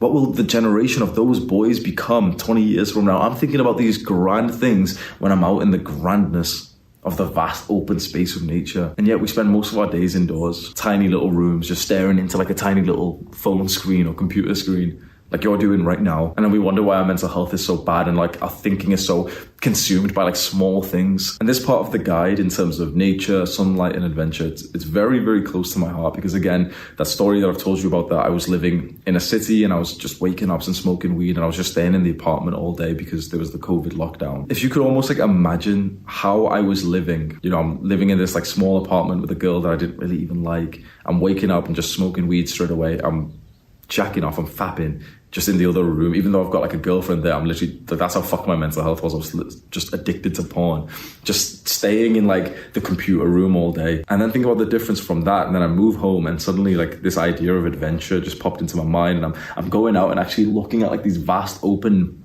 spaces with like a sense of like childish awe. And I started to go on like small adventures. I bought outdoor gym equipment. Like I bought like equipment that I could train, my muscles with, and I would put it into a backpack and I would literally just go for like a long walk or a jog, just trying to find somewhere to train. And I would always try to choose a new place to train. And I'd end up like walking into like little forests and there's, like a stream of water. And I challenged myself to like jump across it. When you imagine that new life that I was, jumping across these puddles and, challenging myself like, oh, that looks kind of far. I don't know if I can make it, compared to just waking up in this small little room and just smoking weed every day. Is it any wonder that the majority of people who just stay in these small like houses, small rooms, who just stare at their computer screens and don't go outside, don't get sunlight, is it any wonder why the majority of these kinds of people are depressed? As a simple rule that you can follow, go and do the things that you did as a child. You'd go play out with your friends, you just go kick a ball around, you'll jump over puddles, you'd climb a tree. When was the last time that you climbed a tree? I know this sounds silly, but like you feel kind of depressed right now. Imagine if you go climb a tree. I don't think you can be depressed when you're literally climbing a tree. I think that's the instant cure that you needed. I think this section of the guide sounds really exciting and awesome. Okay, like, nature, sunlight, adventure, fine. But you need a practical way to implement this. Otherwise, you're just going to feel kind of motivated and hype watching this video, and then your life isn't going to change. You need a practical way that you can implement getting more nature, sunlight, and adventure. And the way that I did it, which will probably work for you, is to start getting into long distance cardio. Now, chances are, if you're watching my videos, you might already be into going to the gym and doing weightlifting or calisthenics, or you might not be. But either way, you should really consider like the benefits of doing long distance cardio. I'm not talking about sprints, and I'm not talking about like, going to the gym and just putting in the work on the treadmill. Like that always just is really weird for me. Like people just go to the gym unless you just go jog on the treadmill for like 30 minutes. Why? Jog outside, bro. But long distance cardio, and so essentially go on a very long run and start tracking how far you run. So there's apps that you can get on your phone. Literally just search like running app. There's like a Nike app, and pretty much all those big brands, Nike, Everlast, whatever, they've all got one which is just for like running. And Under Armour has a good one that I use, Under Armour running app. If you search that onto App Store, I'm pretty sure it'd come up.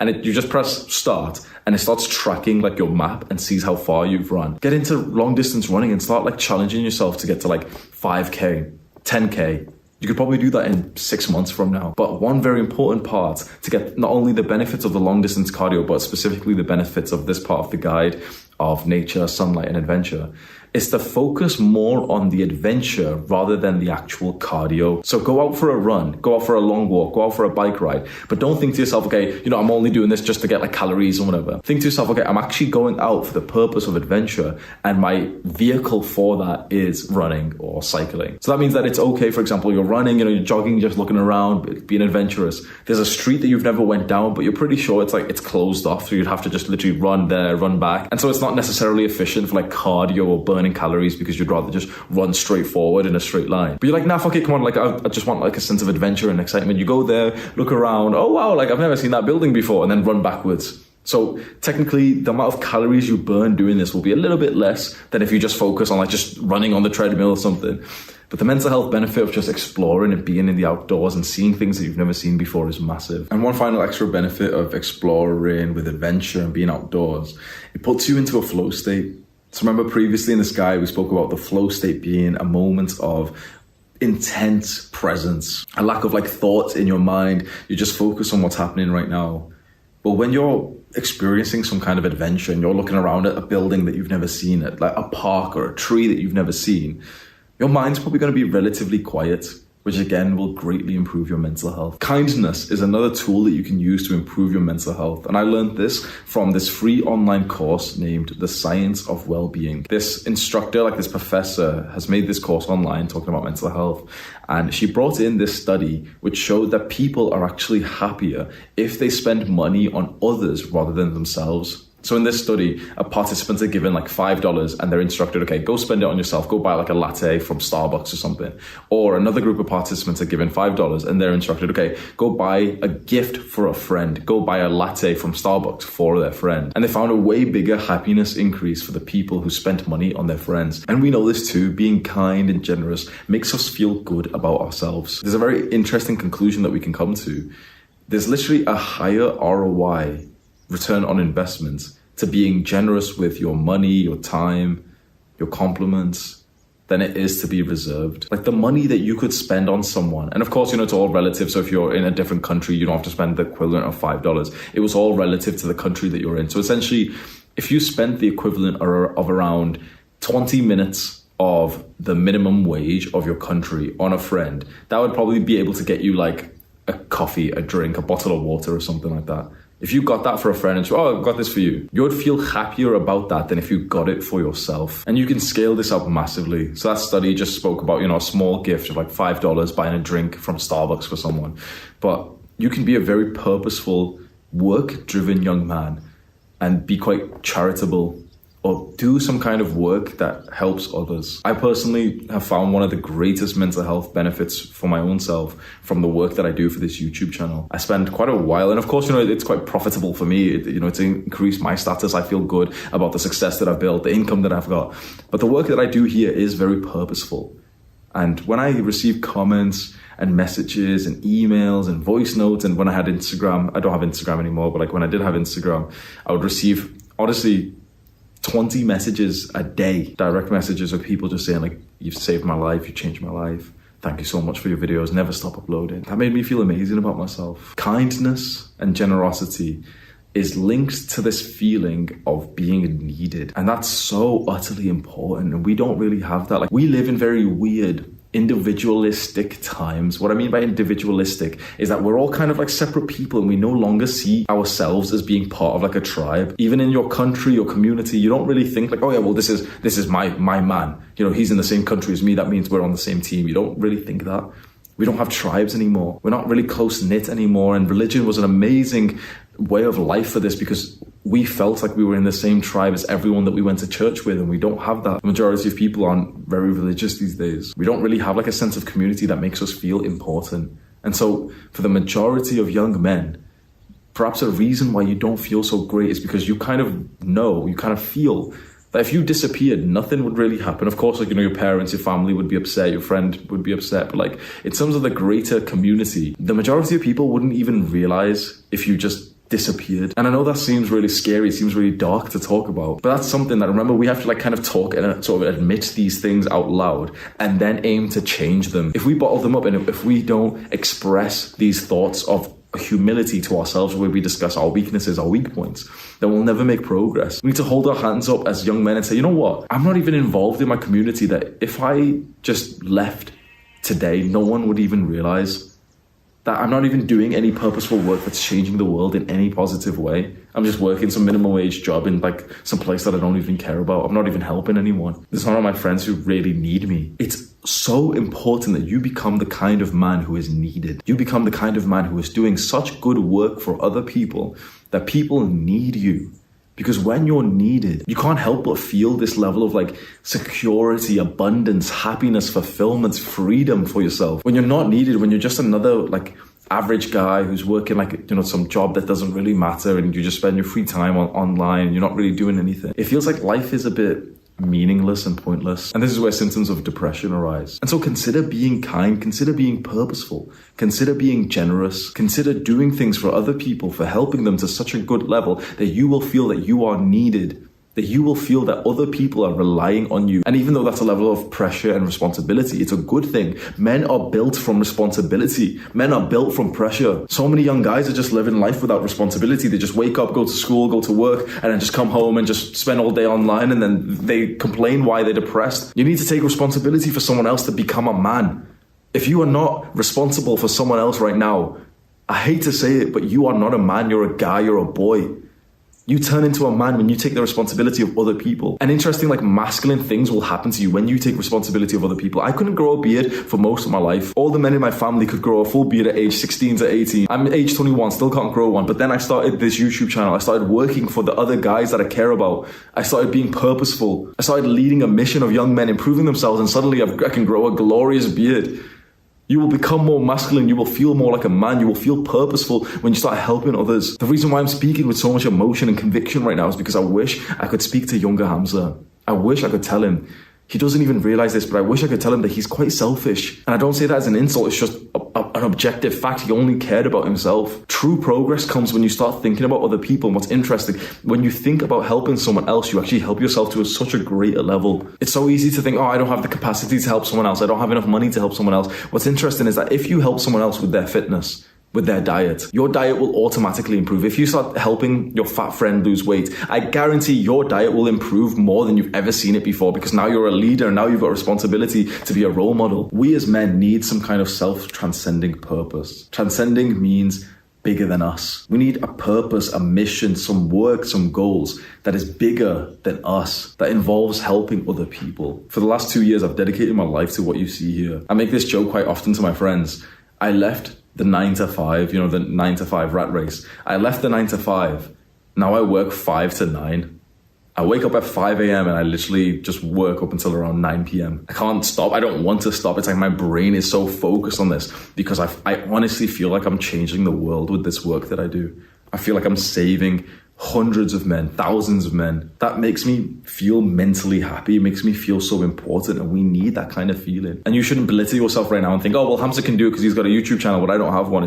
I started with nothing as well. So ask yourself right now, in what ways can you be kind and generous to others? It can be as simple as buying a bottle of water for your friend. It can be as simple as tipping a waitress, or it could be bigger. You could ask yourself, okay, what purposeful work could I dedicate my life to that would help other people? If you really want this guide to help you, perhaps just pause the video and really ask yourself that question. What purposeful work could I dedicate my life to which would help other people? Pause the video and really ask yourself that question, journal it. Write it down. What are ways that you can help your community, your tribe? Because when you help your tribe and you feel important, it's like you're aligned to this natural, animalistic, social hierarchy aspect of ourselves. When you move up the social hierarchy of men, your status increases. You just begin to feel so much better. And you do that through a self-transcending purpose and being kind. For the final part of this guide, I want to discuss trauma and PTSD. So I said before that the majority of people, the mental health problems that they have usually just come down to depression and anxiety, depressive symptoms and anxious symptoms. And that usually comes way more from literally just modern day habits. A lot of people don't like to hear this. A lot of people like to think that they've got some biological issue or anything. But the majority of people who are depressed or anxious are like that simply because of their habits. And if you can accept that and think to yourself, I actually don't have any biological reason to be depressed or anything. It's just simply because I've been indulging in instant gratification. I've been watching porn for 6 hours a day. So of course I feel depressed. But there is something a lot more severe than these habitual mental illnesses, and that is trauma. Trauma is a very significant, dangerous experience which changes you forever. So this is not just, I play too much video games and that's why I feel depressed, or, my diet's really shit and that's why I feel really anxious because, I'm eating fried Western food and that's fucking up my gut microbiome. Trauma, we could say, it causes PTSD, post-traumatic stress disorder. So trauma is, for example, you're walking through the street one night alone and suddenly out of nowhere you just get fucking punched. You drop to the floor and people are kicking you, robbing you. Could be being in a car crash. These are things that can cause trauma in people. And the research on trauma and the psychologists who have written books on them, the wording that they use is that trauma may be curable, or at least the symptoms of trauma can be relieved. And there's good treatment now for trauma. Things like EMDR. It's like a form of therapy. You like see the therapist and they do stuff like this, and it just helps you like process the events. And traditional talking therapy sometimes can help. There's more complicated versions of trauma which are no longer just one event. So, like you could get trauma from a car crash. That's one event. Or, you've been mugged, you've been attacked. That's an event. There's such a thing called complex PTSD, complex post-traumatic stress disorder. And complex PTSD, CPTSD, is where you will go through lots of traumatic incidents. And it's pretty much always down to childhood abuse. So when you're a child and you're totally dependent on your parents, but your parent is being abusive, your parent shouts at you, threatens you, slaps you, emotionally neglects you, sexually abuses you, there's no escape from that when you're a child, generally. This can become a lot more severe, and it's actually estimated that, I'm not sure the exact figure, but a lot of people have experienced childhood abuse. I believe it's like 1 in 4 and maybe more. Chances are if you're watching this video and you've gotten a bunch of the symptoms that we talk about, and you very clearly know your mental health is bad. If you think back to your childhood experience with your parents, what was it like? There's very clear signs of abuse, like your parent screaming at you, slapping you, threatening you, hurting you. And there's also somewhat invisible signs of abuse, things like emotional neglect, essentially believing that your parents just didn't really love you. And a lot of us have experienced that. And the reason why this is so damaging is because when you're a child, you soak up everything. You believe everything that your parent says and does. So what goes on to a child's mind when the child is being beaten or hurt or screamed or threatened or ignored by their parents? It's like your brain convinces you that you're a bad person, you're worthless, you're not worthy of love. It's very tricky for me to give you real good advice here, because this is something that I'm on my own journey to improve on. I have symptoms and like the understanding that I have CPTSD, complex PTSD, because of childhood abuse. And the more I look into it, the more I work into it, the more I become aware of just how many symptoms I have. The way that I behave in relationships, the physical symptoms of just anxiety and stress and hypervigilance and faster heartbeats. And, I track my heart rate on this. My heart rate's way higher than it should be at like athlete performance. Like my heart rate should be about 45. It's actually about 60. My heart rate variability, HRV, is very low. It should be maybe double what it is. And we think that this is probably caused from things like trauma. So if you feel like you have trauma or CPTSD here, I've done a fair amount of research on this, and it's of my understanding right now, there's kind of like 2 methods that you can use to improve symptoms of trauma and CPTSD, and these are called top-down and bottom-up. Essentially what this means is that the top-down model is that we start and we focus on the brain, and if we do things that improve our brain, it will help the rest of our body. And then likewise, the other approach is that if we start bottom-up, we do things that improve our body, and that will help our brain. So this is where trauma treatments, like self-help treatments, can come in. Things like journaling and therapy change your brain, especially things like, for example, CBT can help you with these like cognitive neurological wiring of beliefs and, like all brain sciencey stuff. When you change your brain, your body can respond. And we've discussed a lot of this in this guide. So for example, in the physical health section of this guide,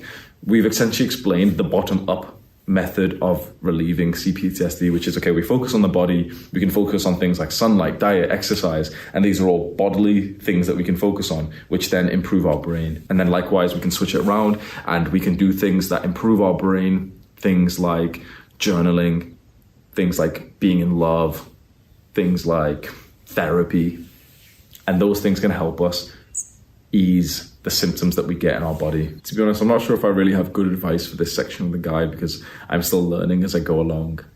And this is a very, very complicated subject. Mental health, I think, especially mental health that's come from poor modern habits, is something that I've gained a good level of experience on. But with complex PTSD and trauma, it's a whole new ballgame. What I can say is, if you do relate to having CPTSD or trauma,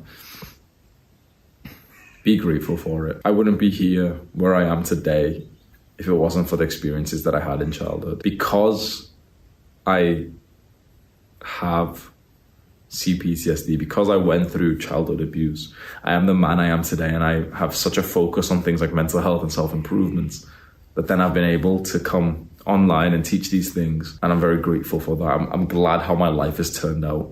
And so of course that means all of the bad things too. That's the one thing I can suggest to you is find a way to feel grateful and to almost rewrite the story of your trauma, your abuse. Rewrite it and take control of it. Instead of it's, something unfortunate that happened to you, rewrite it and think to yourself, yeah, like, I'm grateful for it because I used it as an opportunity to accelerate and slingshot myself to make more progress. We're just going to go through some questions that some people have asked me related to mental health. We have a question from Night King. Hey Hamza, silly question, but how do you always find something to talk about with people you meet every once in a while? My mind goes completely blank, so I struggle with starting/continuing conversations. So Night King has asked, how do you find something to talk about with everyone that you see? And I would actually change this question, because a lot of young men ask this question, like, how do you not run out of things to say? And I always tell them, no, you're asking the wrong question. It's not that you should be asking how to not run out of things to say. It's that you should be asking how to be comfortable with silence in a conversation. Whenever I speak to someone, especially a young guy who's feeling a little bit nervous, I always know that he hasn't really leveled up his social skills when he just keeps talking and talking and talking, and he's just talking about everything. He's flipping around subject. It's totally fine in a conversation to just stop. If you have nothing to say, it's authentic for you to say nothing. Dorga, what would you say to someone struggling mentally being in school and considering dropping out? And what are your views on dropping out of school, specifically high school? We'll focus on his question about someone struggling mentally in school.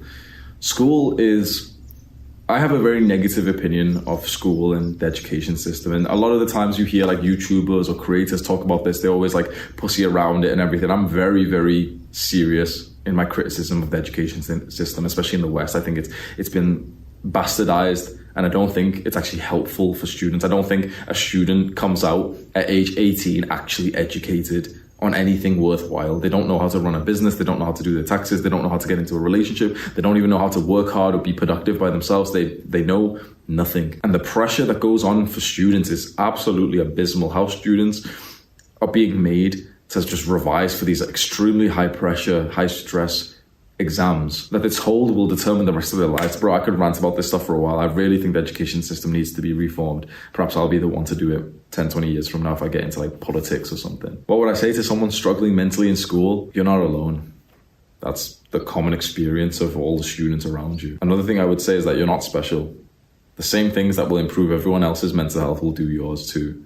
A lot of students, with their poor mental health and lack of judgment, incorrectly give up the things that would actually keep them mentally healthy, that then would improve their studies and their results. So for example, if you're a student right now and you've been struggling, you're really pressured, and your mental health is not so great, the worst thing that you could do because of this pressure of the exams coming up is to stop the mental health practices, is for example to start limiting your sleep and sleeping 5 hours a night or 6 hours or 7 hours a night instead of getting a full night of rest. Maybe you stop spending time with your friends because you really want to focus. It's actually the things that would improve your mental health that will get you the highest grades in school. And I know this seems really weird, but I recommend all students to not study for more than like 6 hours a day, which is a big shock to a lot of students because they're like, wait. The culture here is to study for 10 hours. No. The culture of the average to slightly higher than average performers is to study 12 hours a day. But the absolute top students on any country are always studying around 6 hours, and then they spend some time with their friends and their family and they get a full night of rest. They eat clean, nutritious food. They exercise every day. They get sunlight, adventure. Keep up the things that improve your mental health. Freds plays. Hey Hamza, I've recently been seeing progress in the gym and it feels amazing, but I found myself more and more comparing my progress to others and generally feeling less satisfied with my progress, seeing as others have made such greater. Any advice on how I should go about stopping myself from over-comparing and causing myself to feel self-conscious? A lot of love, bro. This is a very interesting question, and I don't think a lot of people know this. But comparing yourself to others is an absolutely fundamentally normal part of the human existence. You've probably seen all these like cliche, like feel good, these influencers and all these Instagram quotes like, oh, don't compare yourself to others, just compare yourself to who you were yesterday. that's irrelevant. That's not how humans work. We will always compare against others. Just the issue is that now we have too many people to compare against. Thousands of years ago, we were in tribes of around 150. Our communities was 150 people. And so if you compared yourself to the men in that tribe, there was probably 20, 30 men that you compared yourself to. And that was a good thing that helped you excel. But now we have too many people that we can compare with. Our tribes are still technically 150. It always will be. The weird number for human connection is about 150. It always will be in terms of our physical lives. But then online, we see too many people that we can connect with. So Fred's plays, and to anyone else watching this, if you find yourself comparing against others, it isn't that, this concept of, I'm comparing myself against others and I've got to stop. No. Comparing yourself against others is very normal. It's just that you're seeing too many people who your brain is convincing that, okay, they're in our tribe too. So the real way to stop comparing yourself to others is actually to stop spending so much time on the internet. And that in turn, especially if it means reduced social media time, is going to be one of the greatest things that you do for your mental health. So that was my full guide to improving your mental health. And if you've made it this far of the video, if you've especially done the practical, actionable steps that I've mentioned, then good on you. You have my respect for getting this far in a topic that is so deeply important to me personally. Improving my mental health has changed my life forever, and it's something that I will always maintain. The life that I get to live now, a life of success, love, joy, I'll never go back. I hope you'll join me on this lifelong journey of maintaining these good habits that will keep us just mentally healthy, and to understand that your mental health is the greatest asset that you will have. That's not something to overlook. Any time that you spend learning about or improving your mental health will pay off tenfold. Once again, there was a bunch of things that I've said that I've linked in this video, in the cards and stuff. So you can have a look at all of that if you haven't taken the mental health test or you want to see more videos from me. I've linked them all below. If you feel like this video may have changed your life, then make sure you save it somewhere, and you can probably recap it 4 months from now, 6 months from now. You might have forgotten some things, so you can save it to your watch later.